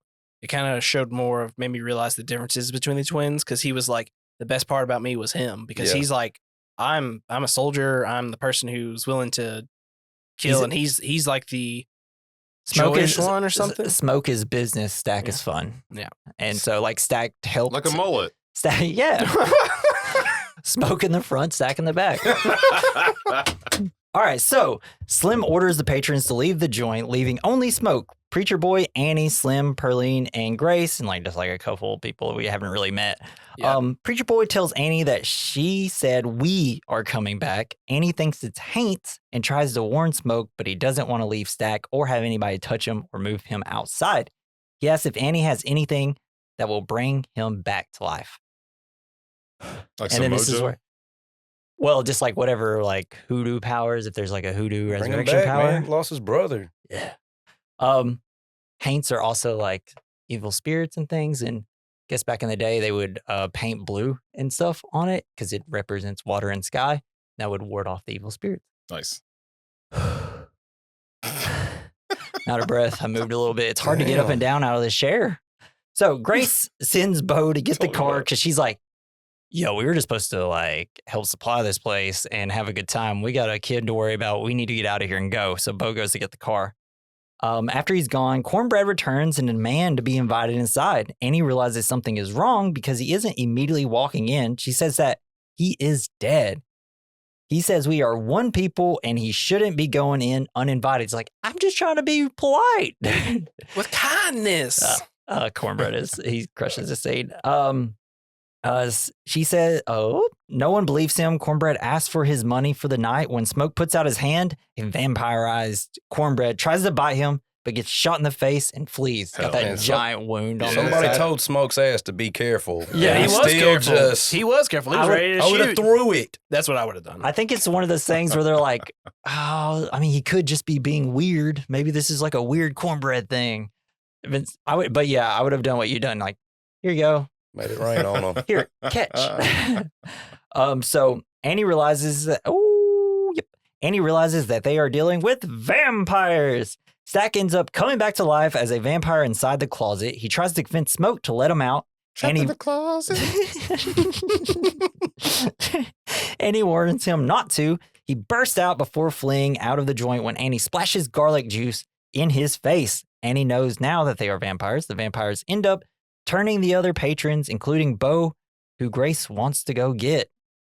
This is where we get the great Delta Slim line. Y'all smell anything? No. I think I shat myself.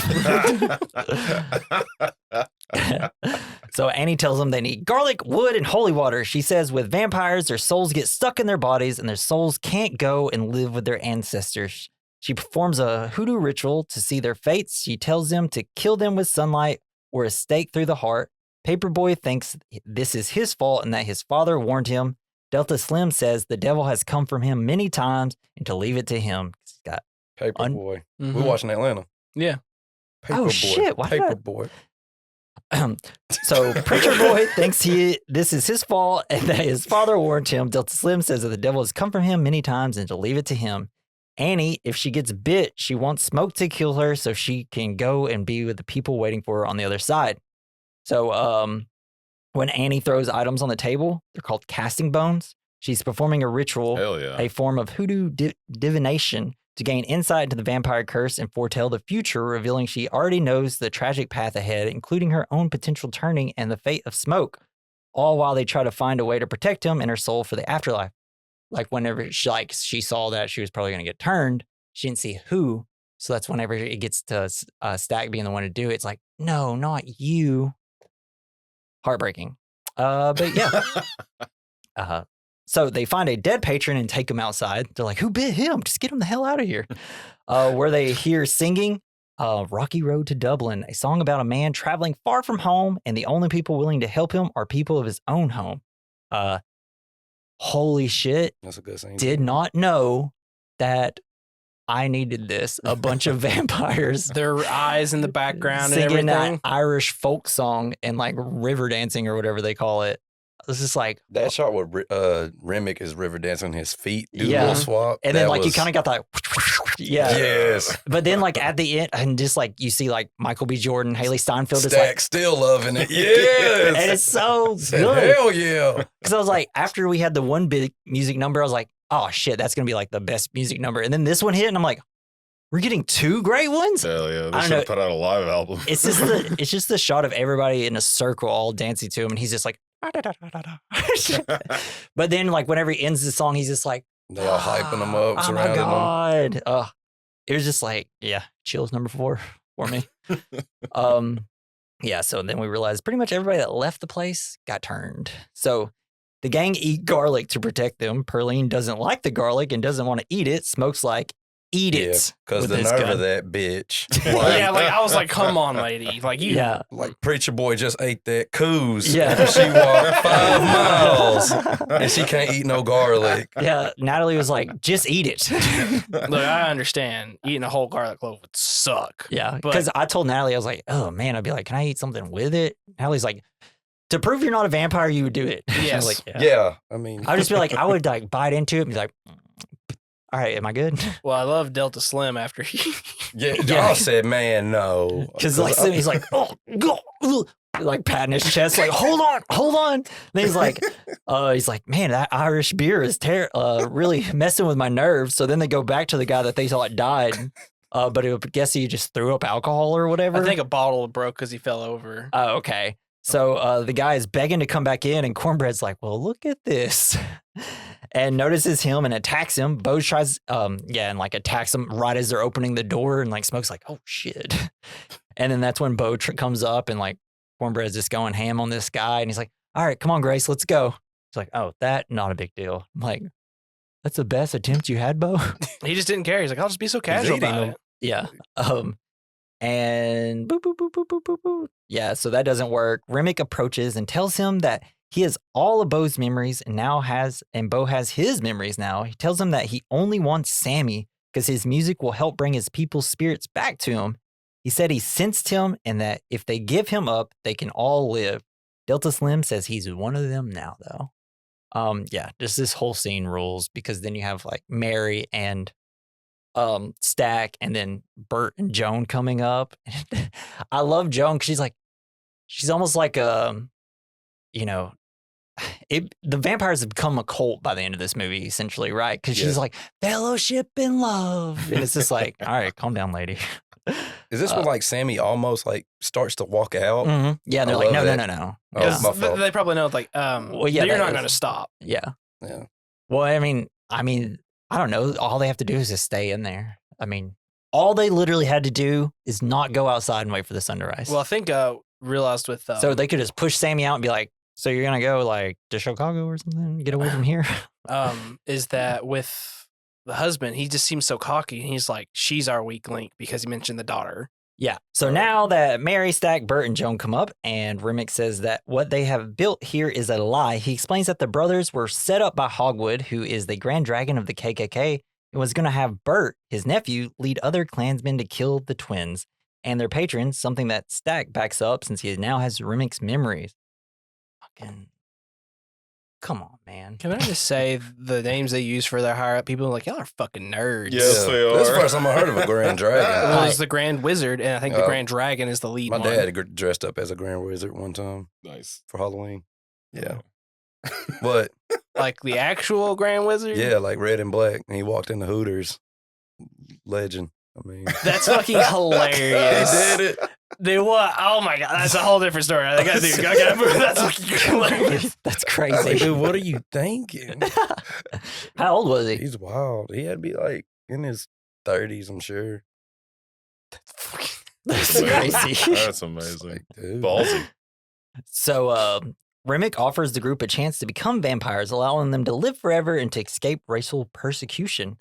When they refuse, Remick suggests that they pay a visit to Lisa, Grace and Bo's teenage daughter. Stack tells Smoke that this is the freedom that they have been looking for, but they don't buy it, though. All right, so the note I put in here, hold for applause, doesn't really matter. Okay, so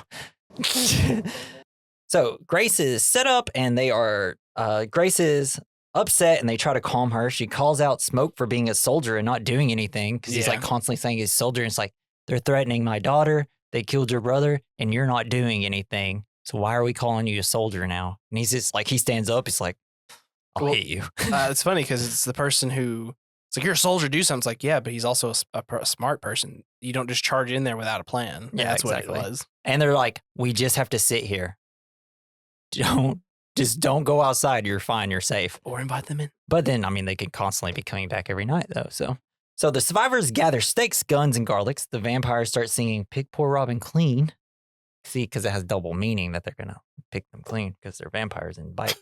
So then Grace shouts at the vampires to come inside as they think her daughter, as she thinks of her daughter, leading to the final showdown. I'll just be like, yeah. Grace, dang it! When they all started getting ready to fight, I would be like, beat her ass right now. I was like, I'm throwing her out. She invited you. She's outside now, so Well, what I'm you can't come wondering in. is because, so And she bites Smoke's hand, and that's how because they're trying to cover her mouth. Haley Steinfeld's character, she was invited in, but then she left, so she couldn't get back in. Yeah. So I it's think like, she can, right? well, she never did. No, you have to, every time you Every think you go single outside, time? you have to be invited back in, I believe. I don't know. Or not. I don't know. Yeah. So, yes, final showdown time. Even though, like, I'm like, damn it, Grace, why did you do this? Is it- oh, we gotta have a But she final fucking showdown. redeems it in the movie with, like, the most raddest death. I love So it. this is what I want to bring up. So I had the 4K version. Mhm. It said including extended scenes, and I've been watching it, and I was like, oh, it hasn't happened. So it was right before that door opens up. So as they start to get ready, the scene just extends fully on my TV, and I was like, oh shit, this is fucking amazing. Yeah, that's because like it was shot for IMAX. Certain scenes were so like this whole final showdown to the point where Remick dies is all shot like a full screen like for IMAX. It was so cool. So Grace charges Bo with a stake, but first she throws Molotov cocktail and Remick's just like, get this shit out of here, and it catches on fire, and like Grace goes and stabs Bo, but they both catch on fire, and so like you see him like, It's so metal. and then when it cuts back to him, they're both like completely on fire, and she's still like, She's still I stabbing was like, him. well, so much for Fuck going to yeah. your daughter. I was just like, you know what, Grace, all forgiven because that was metal. It was, but I'm like, you're doing this to get back to your daughter. Now she's got Well, nobody. no, just to protect. She doesn't care about getting to her, just to kill them all so they can't go get her. She just went too hard. Yeah. She went hard in the But paint. she did ignore, like, everybody ignored what Delta was saying. It was like, they're not going, it don't look like they're going anywhere. Yeah, they're all outside singing. She should have just, But I mean, you never know. Like after 30 minutes, it could be like Remick, like, all right, I'm gonna go fly to get her and then bring her back and be like, gonna bite her, huh? but then I would wait. Yeah, just wait at that point. Wait at Yeah. that point. But you just can't trust vampires, you know what I mean? So now all the vampires are coming in. The gang is able to hold them off a bit, but then Stack bites Annie. Damn. Because it's like Smoke's like, no, don't, not her. And then she's like, not you, Stack. This is the worst possible situation. Seeing your lover being the one to kill you while your actual lover is right next to you. And it's just got to be like, well, fuck. Right? I mean, because they look the same. It's also Yeah. like I think she Testing, feels bad testing is maybe a for thing her. around. Maybe she feels bad for Smoke because it's like you see your brother killed the love of your life. Yeah. And you also kind of see yourself kill the love of your life. Mhm. It's like, levels, man. It's deep. Yeah. And then plus, I don't know. This is crazy. It sucks. But Yeah, yeah, that's what they do to their vampires. The not, the not. You see that? That was a fake laugh.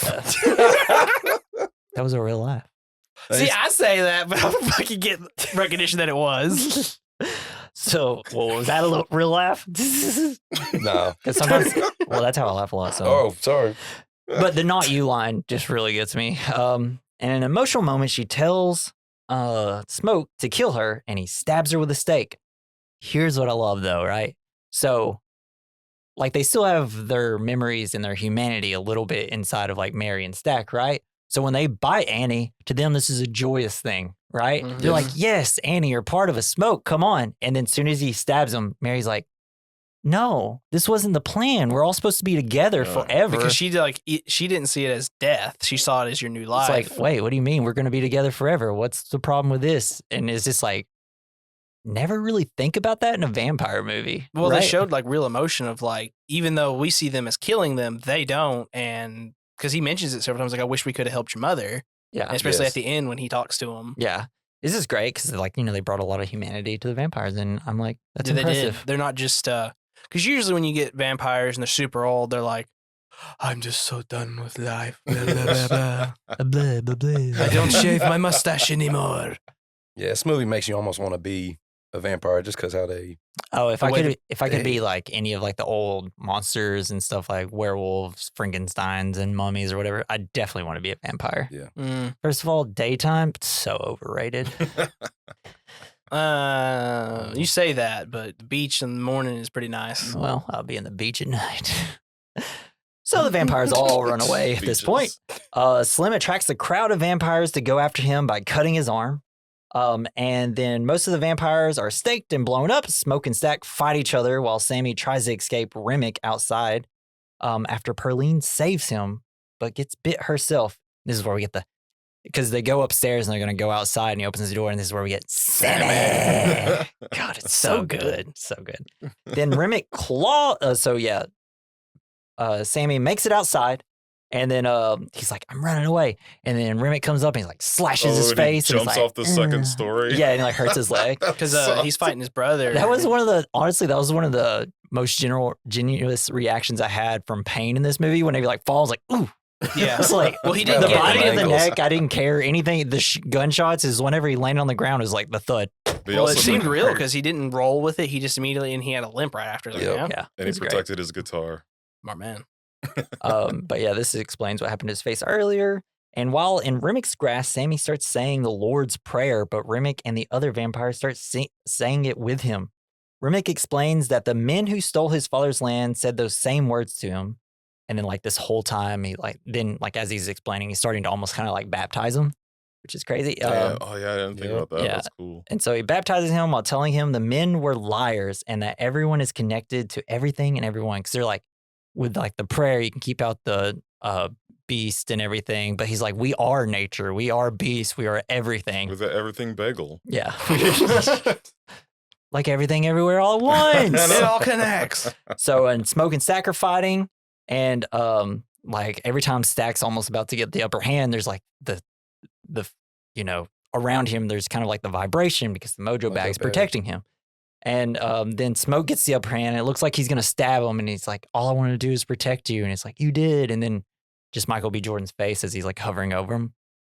Yeah. Fantastic. Like, I'm sorry I couldn't protect you. Yeah. He's like, When he you says- always did. Oh, always man, it was did. such I a. almost cried. Yeah, Yeah, dude. that was rewatching it and like I don't know how I missed some of it. Like it just didn't hit the same. Maybe I was just so absorbed with everything else that was going on. Re-seeing like it made me appreciate more of him this time. Yes. And you're right. When I saw it, I was like, damn it, made me feel bad. Yes. Because he does a great job in this movie. Yeah. Two different characters and the chemistry. Like, it's Mhm. It so felt real. good. And because Yes. I remember reading before this came out about him doing that, and I was like, oh, that usually doesn't work out. And then when I watched it, I was like, damn, this is They really feel like brothers. Yes. it Yeah. feels like two separate people. And That's why when I was talking about the little handing the cigarette over, why I was like, that's so fantastic. Most movies can't do that. And it makes you feel like they're both in the same movie. Unlike, like Parent Trap, like, or what is it with like the twins? Is that Parent Trap That's or whatever? Parent Trap, I'm pretty And like whenever you got a Lindsay Lohan on each side of the screen, but obviously they were, yep. it was just imposed one on one Yes. side, and it's so great. Anyways, so Preacher Boy uses the twins' father's guitar to jam the silver part into Remick's skull. He's like, God dang it. I Golly loved it. gee. I love his Ow. reaction. It just seems like a real reaction. He's like, shit. Ouchies. And then Smoke then shows up and stakes Remick through the chest just as the sun starts coming up. Get all the other vampires like, Yeah, they're all stunned from him getting hit in the face with the silver. Oh, Yeah, thank they're you. all- Because I was sitting here, like, how did he just get up there they're all without like, them stopping him? they're all like, So that explains it. Thank you. ouchie. Well, I mean, it Just went halfway Willie through his head. Hoyts. Nobody? Damn. Well, if anyone, because I think, I don't know, maybe someone was asking, it's like, well, why would silver hurt them? I was like, well, I think silver is considered a pure mineral, kind of like salt is considered pure, and that's why it can stop. Well, in vampire lore, silver also The- werewolves and vampires. Well- They're both don't like it. They're all like, ouch. Oh, well, okay, now I remember. Silver is because of the reason it hurts them is because of technically the vampire is something made of the devil, and silver hurts them because of the silver coins that Judas was paid for his betrayal of Jesus. Oh, interesting. Yeah. You know that. I thought that was a cool concept for it. No, that was great. I never actually knew the reason that they I were. didn't either. That silver was a big thing. So and then Remick, he's like bursting into flame. Everybody's catching on fire. And then like the way that Remick dies is really cool where it's like a Tornado. tornado. Well, like how you said, his soul, like their souls, they can't be free. I was like, is that his soul being freed? Because it's yeah, that's what I was also kind of curious about. I would assume like, I mean, it almost, but then you'd be like, well, why wouldn't you just kill yourself earlier? because you're But an animal at usually, that point. like with the, with all the like the classic Universal horror monsters, like usually it's a curse. So like maybe even after you're kind of damned to hell, so you won't get to go and be with your ancestors. well, if it goes with the fact of like them being more animals, self-preservation is a thing. Yeah, and it's true. And you're like, I can live forever, whatever. Yep. What's up, dog? So yeah, and then we see Mary. She makes her escape a little bit earlier. We saw, knowing that the clan is coming, Smoke orders Preacher Boy to get away quickly and bury the guitar. Because I can't, because it's Charlie Stanton's, and he's like, "What? Who told you that?" Stack. He's like, "He's a damn liar." But then we realized it was their dad's guitar, Damn. Oh, which I feel like the big deal is there is like they're still kind of clutching, even though like, their dad wasn't the best guy. They're like, well, they still should stay in the family. So they gave it to preacher boy. Maybe someone who was, they could say is like someone who was considered evil or bad. Someone who has it can do something good with it. Yeah. I thought it was like, that's his soul. Like, Oh, and that's yeah, why you he could look didn't at it want like to give that it too. away when he went to the church. It would make sense for Stack to give it to him because Smoke was the one who like kind of was hardened more because he's the one who had to like kill his dad and Yeah. Yeah. I can see breaks that. that innocence of who your dad was versus Stack who was knocked out. Yeah. And then he tells Sammy to be strong. So Smoke lights up a cigarette and he's like all shaky. But, like earlier he wasn't shaky. And now he's like, kind of traumatized right now. I also thought that he couldn't, because he's got the shakes. Yeah. Stack always made the cigarettes for him. Oh yeah, that's Damn, right. Devin, fucking A, man. But while he's making the cigarette, we see flashes of everyone coming to the party and setting up and smiling and having a good time. And this is where I start to kind of break down a little bit while watching the movie. I'm like, it was the friends you made along the way. Usually you don't get that, but seeing like all the people It's the music swelling as well. and like them seeing, because it wasn't there some scenes we didn't see originally. Mhm. Yeah, and yeah, they showed adding some that scenes. in there adds so much more. It brings it more to life of like the connection. yeah, because you see all like the women making the food and stuff and Delta happy. Slim having a good time and every time. Smiles, laugh. And then he like keeps cutting to him shaking with his cigarette and he's just like, fuck, he had everything. And then all in one night, it went away. So with the music smelling, with the music swelling, and then he takes his mojo bag off and the music goes away. He's like, I don't want the protection anymore. I'm ready to go myself. And uses the power he knows will work to ward off the evil that's coming. It's Guns. a normal evil. Yeah. It's like, you know what? I'm going to do what I like to do. Hell And the yeah. power I know, Fuck yeah. shooting bad people. Yes. So Smoke gathers his weapon and hides as the Klansmen arrive. He proceeds to shoot them dead with like, what type of gun was it he used at the beginning? At first, Yeah, when he's in the I'm woods. not really sure. They're World War One, like sniper Yeah, rifle. Looks 'cause like it was just Yeah, like, because he didn't. damn, that's a big gun. And then he's like, I'm fucking picking it up. But It's then like he a ran out bar. of But he was- bullets pretty fast. Well, it's I'm a surprised. like those rifle ones don't usually hold a lot of rounds. Mm. So, and he wasn't that far away. So I mean, if it was just a rifle, you could do a Oh, lot. Man, when he unburied the Tommy gun, I was Oh, like, yes. the Tommy. we're in Tommy gun era. Let's go, baby. man, Love I it. Love it so And so he's much. like shooting everybody, and then like one truck's trying to get away, and then he goes and like throws a Throws a grenade in there. grenade. And then he starts Yes. shooting, and I was like, Smoke, just don't do that. It's gonna explode. Hide. I think he maybe Well, did there's it. still that guy in the back that was shooting at him. Yeah, but I figured like he'd probably explode with the truck. Well, I he don't probably know. also did it just so they wouldn't try and throw it out while you're being distracted, being And I bullets. think he's okay with dying. Yeah. I think a Oh, part of yeah. this is his last stand, and That's his he's ready to place, go. Bloodlust. He's ready to go and be with people. So yeah, and then one guy gets him right in the stomach. Then he, so then he goes to Hogwood. He's the last one. He's like, "You got a cigarette?" And he says bad stuff. And then he's like, gives him the cigarette I anyways. love it. It echoes that point home more of like you're dying and maybe you could see the error of your ways. Still, no, just full of hate still. Yep. Yeah. And And then it like, just you feel like if you're a normal person, you look in that moment and say, God, this is one of my favorite scenes because you're just killing a bunch of KKK members. Yeah. Yeah. and then he sits down, smokes a cigarette, and then he sees Annie and his newborn baby, Which- which fucking crushes my soul. Makes sense about what you said about how Stack used to make the cigarettes for him. He asked him for one because he's like, I can't make them like Can't him. make it. Yeah. Got the shakes. And then like Hogwood's just like, hey, because like he's in this moment and he's like, I'll let you hold, and he's like, I'll let you hold the baby if you put out that cigarette. We can't have all that smoke on the baby. And it's like, names. I love when he and then Hogwood's like, I'll give you money, and he's like, you motherfucker. He And then lights it's him like, up. Oh, I love that. It's like the killing Hitler and yeah, Inglourious Inglourious Bastards. Bastards. Yeah, I He love- shoots him in the dick and everything. it's just like, I loved it because it felt kind of real because that's what everyone talked about how brutal the Tommy guns were. So I think I watched a documentary on like very inaccurate, but brutal. Well, it's because on the it's hit. also 9mm bullets. So what was that show where it's like it would put like certain like the Mafia versus the Jesse James Oh, gang. Y'all remember that? It was that was on a like Spike Spike sh- TV. Is that Deadliest Warrior? yes, Yes. Deadliest.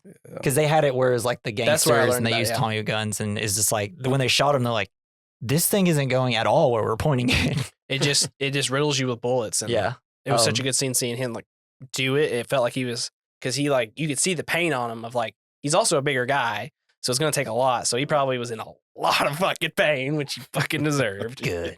So then after he kills him, he throws his gun away and then he takes his kid in his hands.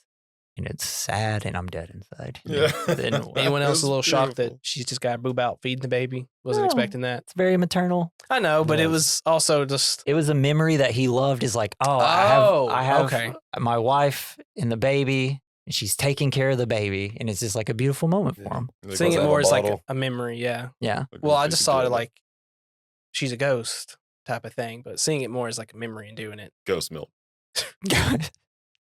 Where's Patrick Swayze? So Sammy returns to the church, but he refuses to give up music despite his father's pleas. He ends up driving north with a guitar still in his hand, then cuts to Chicago, 1992, where we see an older Sammy playing music. And then during the credits, Sammy, played by Buddy Guy, who's like a popular blues singer, is shown as an elderly blues musician in 1992. After a performance, he is found by Stack and Mary. Love it, because like a bouncer comes in and is like, hey, someone says they'll pay $200 if they could come in. Is that okay? And he's like, yeah. And then he walks out and the creaking of the door, the music's kind of, the horror music's coming up. And then they pop out and we're like, oh no, the two hottest people in the world just walked in the room. In the 90s fit. Oh, God, sick. I was Coogee like, sweater. they are the coolest people to ever walk in a room right there. Oh, So they greet him warmly with Stack saying that smoke couldn't kill him and ordered him to stay away from Sammy to let him live out his life. Stack senses that Sammy doesn't have long left because he's like, you're going to die. Damn. And offers to turn him so he can stay around longer and keep playing music. But Sammy says he has seen enough of the world and is ready to go on his own terms. Sammy plays one last song for Stack and Mary on the guitar from that night. It's like the same guitar. Before they leave, he gives Sammy a hug. Sammy says that he still has nightmares from that night, but the time before the sun went down was the best day of his life. And then Stack agrees, saying it was the last time he saw his brother and the sun, and it's the last time he truly felt free. And then we cut to Sammy riding in the back of a car with Smoke and Stack. And I'm like, well, we can't leave the theater until my eyes dry up a little bit. And then the credits happen. Then we get a post-credit scene of Sammy singing This Little Light of Mine. That is Sinners. Who wants to start with what the point of the movie is? If y'all feel more comfortable, I can do it because I have it written down in front of me. Go for it, man. So I think there's kind of three possible points. This is all just based on what I thought when watching the movie, what it was kind of about. So, first point, I thought how people over the course of humanity have stolen music and culture from each other without understanding it and seeing why it's important to people who sing it. Like when Delta Slim told his story about Rice, and then the hurt is so bad that he just went straight into the blues. Like the Breakfast Club guy. I don't know. I know there's always been like videos of Charlemagne kind of talking to like white rappers. And I remember it was like Post Malone. I think he was like, do you even know like where the music comes from and like everything behind it? Because he's like, you know, stuff like that. So I think that was kind of it, where if like everybody starts using everybody's stuff and don't know where what it means and where it comes from, kind of like sterilizes it a little bit and stuff like that. Like what Stack said, he's like, I don't like the electric stuff. It's not real. And I was like, I get what he's saying, because when you're doing it, it's like you said, if it's sterilized, you don't feel that true meaning of it anymore. like diluted. Yes. Yeah. And another point, because there's obviously a lot of like religious stuff in this, and that Christianity tries to sanitize other cultures and wash away where people come from, and then say that music or culture is wrong, and to turn from it, kind of like what the preacher was saying there. And like everybody was wearing white. Yeah. Also think about like church music and everything like that. That's Black culture. Yeah. That's why we have the choirs and stuff that they are. And then the third one, the freedom is when you and the people you love are all having a good time together and experiencing life. When you find that thing you love, you can always feel free. And, you know, obviously they didn't have to worry about anybody coming in and making a big fuss if they were having fun and stuff like that. Those were kind of the 3 points I had. Did anybody else have anything else? Yeah, sure. So Vampire's bad. Vampire bad. It kind of reminds me of the term sundown towns, Mhm. where like, and the vampires kind of fit into that because they were kind of forced out of the sunlight, Oh, gotcha. Yeah. and they, you know, and that's like all the bigotry and hatred, just forced them. I don't know. It's a horrible time. Yeah. in history. Yeah. Funny how you could be a man-eating vampire and you're one of the less racist person in this film. Yeah. Yeah, exactly. All right. Well, if nobody's got anything else, we can Devin, move to I our thought you next had category. I mean, as I was watching it with my wife, I was like, I'm like how he chose, Irish, because Irish, culture and Black culture are kind of one and the same. Both slaves treated rough. Yeah, because when they came over, like into America, they were not treated Yeah, very they well weren't either. treated well at Yeah. all. In their music, I mean, they talk about pain and Yeah. stuff like that, and it's a lot of parallels. It shows that at I don't know, it's the whole everyone has suffered at some point. It's because they always bring up like, well, the Irish suffered too. When people talk about like Black suffering, it's like, yeah, but that's not a thing anymore. It's been gone for a long time, and there's still this like everyone just tries to ignore past stuff. That's like we should be coming together in that moment, not trying to say, well, I had this as well. It should be a Yeah. sympathy, not of, well, I don't care. I've had it as well. We've had it as well, type of thing. Yeah. Yeah. I think my main thing is go punch your local KKK member or Nazi. Yay. Heck I think yeah. we say can all on agree. Water bottle. Oh. So we're going to hit to our next category, the good, the bad, the ugly, the fine. It's where we discuss the good of the film. It could be a scene, the acting, directing, whatever. The bad, something we didn't like. It's kind of the same as good, but the opposite. I don't know why I'm explaining it like this. So the ugly, something that didn't age well. The fine, something that did age well. I can kick us off. For the good, the entire dang thing.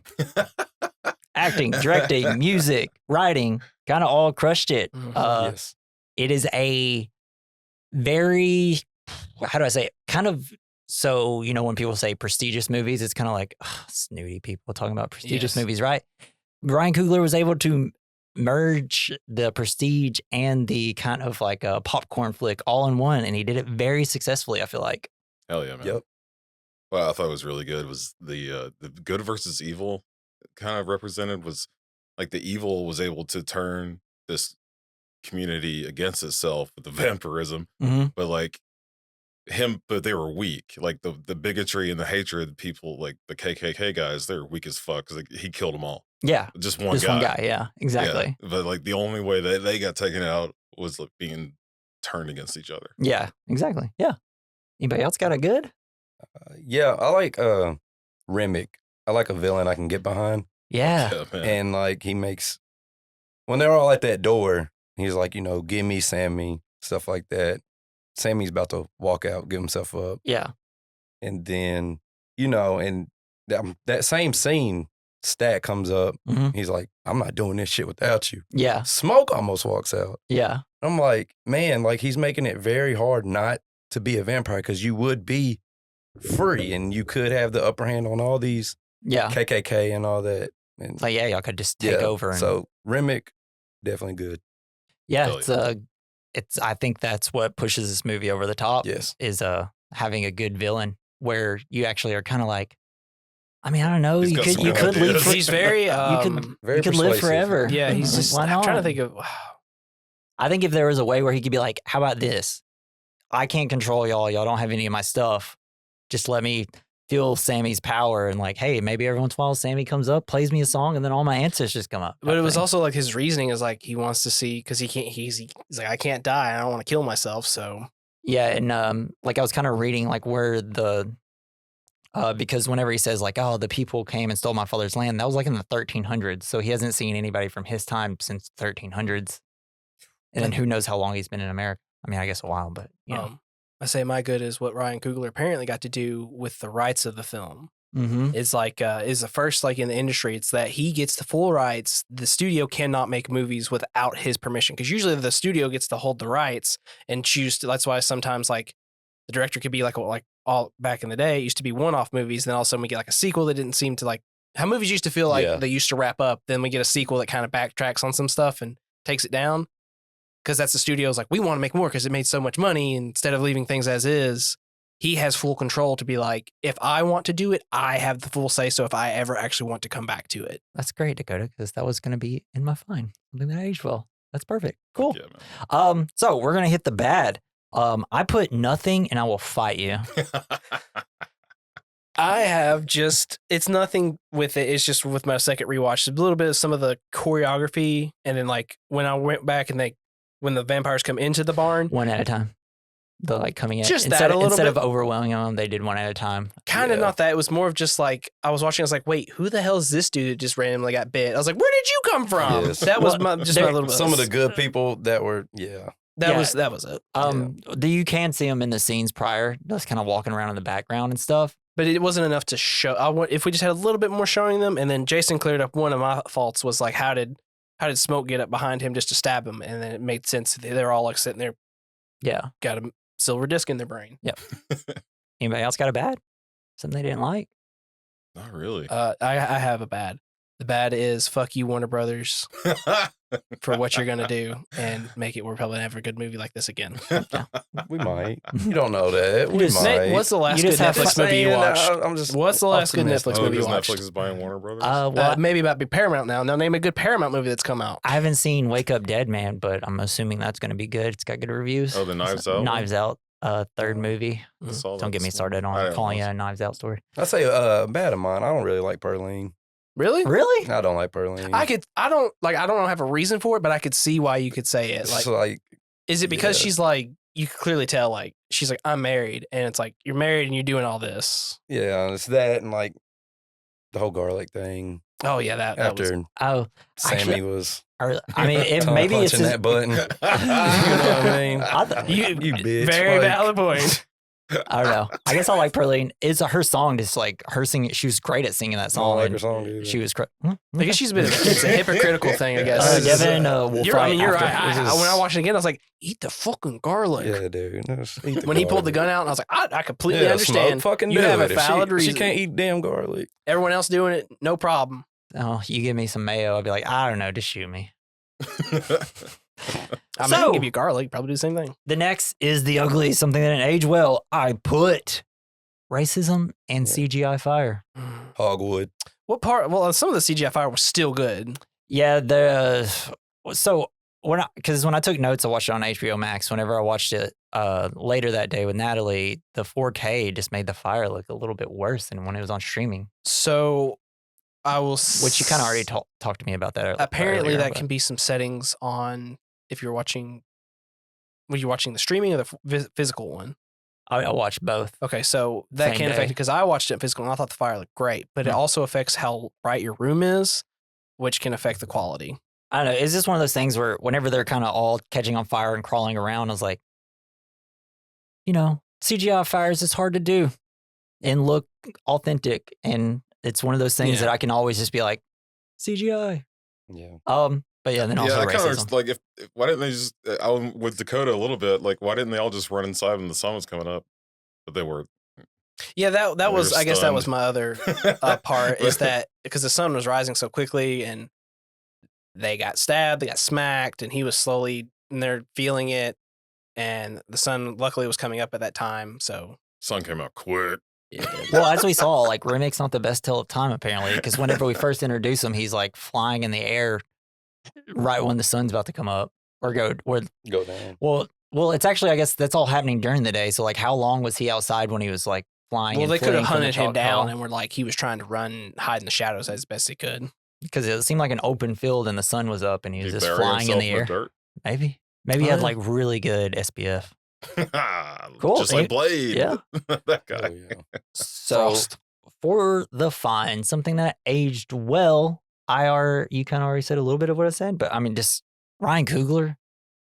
Geez, man, since Fruitvale Station, banger after banger, That except was a Wakanda banger. Forever. That looked like a I Power don't blame. Rangers I movie. don't blame him for that. That's just what happens when you're with Marvel. yeah. It's mean, like, look- hey, throw in 50,000 things. Well, it's like apparently like Pedro Pascal, great actor, and the two other people that they had in there. I don't really know the actress that well, but dude from Stranger Things and Pedro the guy from the Pascal's Bear. not in Wakanda Forever. We're is talking about Fantastic Four. Oh. Just saying, like Mhm. the Marvel thing, you can have these great people, but Marvel will still take you down. Could. I think those rad ass fucking blues scenes. Yes. I think those will yeah, always age I'll say well. that's fine. Because I used to sleep on blues. I'm like, well, now this movie's like, damn, okay. It kind of opens Yeah. your mind of like understanding the appreciation, and when you can get someone who does it really well, and they emphasize it more instead of it being like a background. It feels like it's a main part of the story, and they explain it in such a way that makes you have that deeper appreciation. Yep. Crushed it. Great movie. Amazing.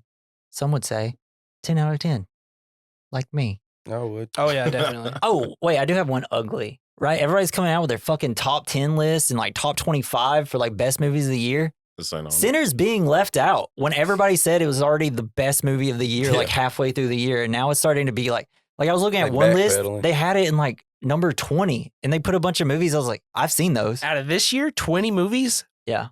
I could not tell you 20 movies this year Well, that have like been. Some people, this is like their job to watch movies and stuff. So, they. Yeah, And it's your job. You should really well, appreciate. and this you also more. have to remember like all the the great Oscar movies are about to come out. Those are getting seen by people who make these lists at like Sundance Film Festival, but they won't come out until like December, January, and February before the Oscars, so they can be in consideration. It's a problem I have with our studio system. If you want us to watch your damn Oscar movies, make them come out, earlier in the year. Well, But then they also, don't want to do that because then people forget about it and all these old Oscar watchers. No, you're emphasizing wrong. The people who vote on the Oscars also didn't have to watch them until recently, and they still are doing it on honor system. Mhm. So they probably could not have watched it as well. Well, you also kind of got to think these people are all filmmakers and they're all super busy making movies. And it's like, how are we supposed to watch 200 movies for the Oscars? I don't. Just watch the few that you can and make your picks. And also, the Oscar, it's awards, they're fake awards. None of it matters. Just make your good movie and let us watch it. That's all I'm asking. Cool. Don't remember why I said all that. Oh, that was the ugly. So we're going to hit our next category, double features, where we recommend a movie to go alongside this movie. Are you still doing Sorry to Bother You? No, I figured out something else. All right. Who wants to go first? Then I will. No. So I actually have two movies, Dave, right? I want you to go first. I want to hear what you got. Me? What? Well, what you said before. I'm curious what you. I can't speak too much on it because he hasn't finished it. It's episode 6 and 7 of Welcome to Derry. Oh, okay. Well, that's good enough for me to kind of Yeah. interpret it. 6 and 7. I can kind of see what you're talking about there. 6, 7, y'all. Oh, We are all millennials and we don't get it.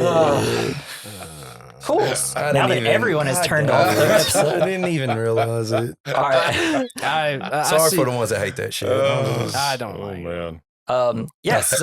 So I hate it, but I still do it. I actually got two films that I recommend. One is Near Dark. It is a vampire movie directed by Catherine Bigelow, who did Hurt Locker, movies like that. So it's a small town. Is that a female? Sorry. Yeah, Catherine Bigelow. Well, that's interesting. I didn't know that for a Hurt Locker. That's really. Yeah, she won the Oscar. Huh. Yeah, it was like a big deal because also Avatar was nominated the same year. There, James Cameron and Catherine Bigelow were in like Best Director. They used to be married, so it was very like Nice. fun. So the movie's about a small town farmer's son reluctantly joins a traveling group of vampires after he is bitten by a beautiful drifter. This has Bill Paxton in it. There's a Nice. scene. And Lance Anderson. Bishop, right? I Yeah. haven't seen that movie. Yeah. Here's the thing. There is one scene with Bill Paxton that is so good. It is awesome. He is overacting like he does in a lot of his movies around the 90s and stuff. And it's so good. You could just go and watch that scene. Just look up the Bill Paxton scene from Near Dark and it's so good. But yeah, it's one of Catherine Bigelow's, I think it's her first movie and it's kind of considered one of the best vampire movies I'm ever. gonna have to watch it, I but it's have never only on seen it. freaking Shudder. And so my next one is, cause I had one that's more of like a vampire movie, and then this next one's kind of like a very social commentary movie. So I kind of split them apart. It's called Sorry to Bother You.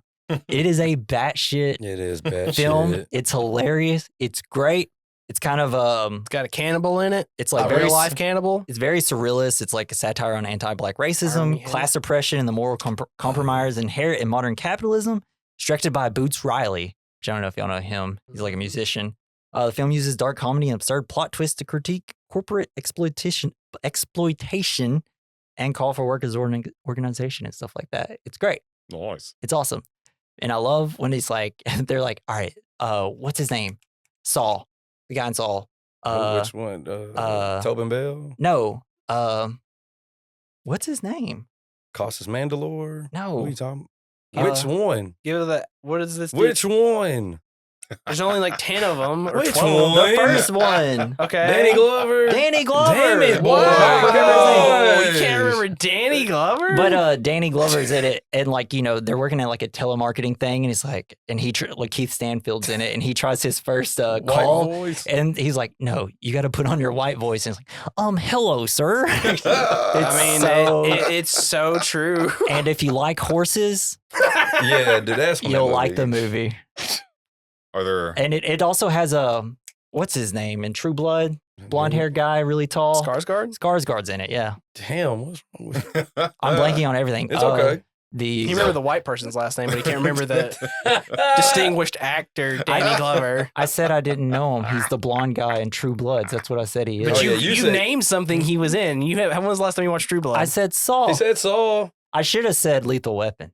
there you go. That would have Yeah, done it. but he was But I great saw with- Devin. He's my Saul guy. Oh, that you saw Devin, and Synced that's it. why you thought. All right, not so I another said reason? my double feature. Devin has said his double feature. Now we have Jason and Dakota. Who wants to go Yeah, I'll first? go. The animated Castlevania series. It rules, and Okay. I love Damn. That's good. it. I even went back, but that first season was So really first, good. it's good. Like, and now it does get more because Shane watched it and he didn't like it after it because he liked the whole thing. Like they were really focusing on God and like what Dracula was doing. I told him like if you could watch after it, it's You mean Alucard? Oh God, it- no, no, that's it's the the son. son. Idiot. He Well, doesn't, no, he he knows doesn't what he's watch doing. cartoons. Yeah, but it's Dracula He spelled backwards. I know, but that's why. And he's like one of the villains in the other games. Yeah, Yeah, but yeah, there's a million of yes. those, but I it's wouldn't- He just gotta I sit didn't- there. oh, I didn't say it was. I just was making a joke. I just Jeez. keep stuttering. Oh, That's sorry. it. So you I'm pissed in- him off. I'm in man. a tiny sorry. chair. watch You guys are past all the first staring. season. The action is really good, and then apparently also random topic. Sorry. Ragnarok's back. I know I need to watch Yep. it. Ooh. What's yours, Dakota? So we talked about it several times, and it made me realize it. Midnight Mass Yeah, that Yeah. movie's cool. Oh, the use of There's eyes. that show. Yeah, It's it's a show. it's the same guy who did Haunting of Hill House. Yeah, I like Hill House, and I just The second one I didn't like. You Did didn't you not like it? Haunting of Hill House? Bly Manor. I didn't like. Yeah, I I didn't didn't watch It it. wasn't as good. I don't Blind So Manor's not as Haunting good, of- but it's whatever. Haunting of Hill House and House of Usher. Midnight Mass. Those are his two best things. Midnight Mass is amazing. I liked House of Usher. I love House of Usher. We That was really we good. fell out of The watching monkey it. scene. Yeah. Hell yeah. The last thing we saw was like the acid. The red woman. I seen that scene. Is that what that's from? Mhm. House of Usher, Raymond. It's I think- really good. I mean, he's great with dialogue. He's great with directing. I think the problem was that he's good at scaring when you. we were trying to watch it was when I had like the 720p of Netflix, and it was very hard to watch that, Mm. Was it? especially in dark scenes. But we should try and Huh? get back to it. Definitely watch Midnight Mass if you like vampire Oh, stuff. dude, Midnight It's Mass. great. It A is lot of fantastic. monologues. So you Well, know that you gotta like the writing and the acting. the best one is the preacher guy. He is fantastic. He Yeah. is someone really good. God, and the guy. Oh man, the boat scene. Oh man. Yeah. Oh, Woo! So good. Hey guys, that's the end of Sinners. We did it. We concluded We our did. first 4-person podcast. So I was thinking we got one more episode to the end of the year. I was like, what's a good movie that kind of ends on New Year's Eve? And I was like, oh shit, When Harry Met Sally. What? Oh. It's probably like, I've never seen it. Actually, it's like, Oh, dude. it's one of my favorite rom-coms. So It's I so don't good. do rom coms just because they're so always very cliche. I watch that one. Love it. It is my favorite rom com movie. Is that the movie that she says I'll I'll have what she I'll said. have what Yeah. she's It's having. so good. It's Mm. because of Billy Crystal and his like he feels like a genuine Oh, person. Billy. And Meg Ryan. They're kind of a Yeah. perfect couple. But there's also, it has Carrie Fisher and like the person What? that she acts beside. There's just so many good scenes. I She can't wearing wait to the talk golden about it. bikini. No, she's Oh, not. that's Not too in bad. this one. But it's directed by Rob Reiner. He did like Stand By Me, Is he wearing a golden stuff bikini? like that. Huh? Nothing. Jesse will wear a golden bikini for you. before recording. Yay! And I thought it'd be a prominent movie also to do because he directed This Is Spinal Tap, and This Is Spinal Tap 2 is out on HBO Yes. Max. Let's turn it up to 11. Yeah. So join us next week for that. Devin, Dakota, thank you for joining us. Yes, sir. This has Thanks been a for having very us. double J, double D Hell yeah. podcast. Yeah.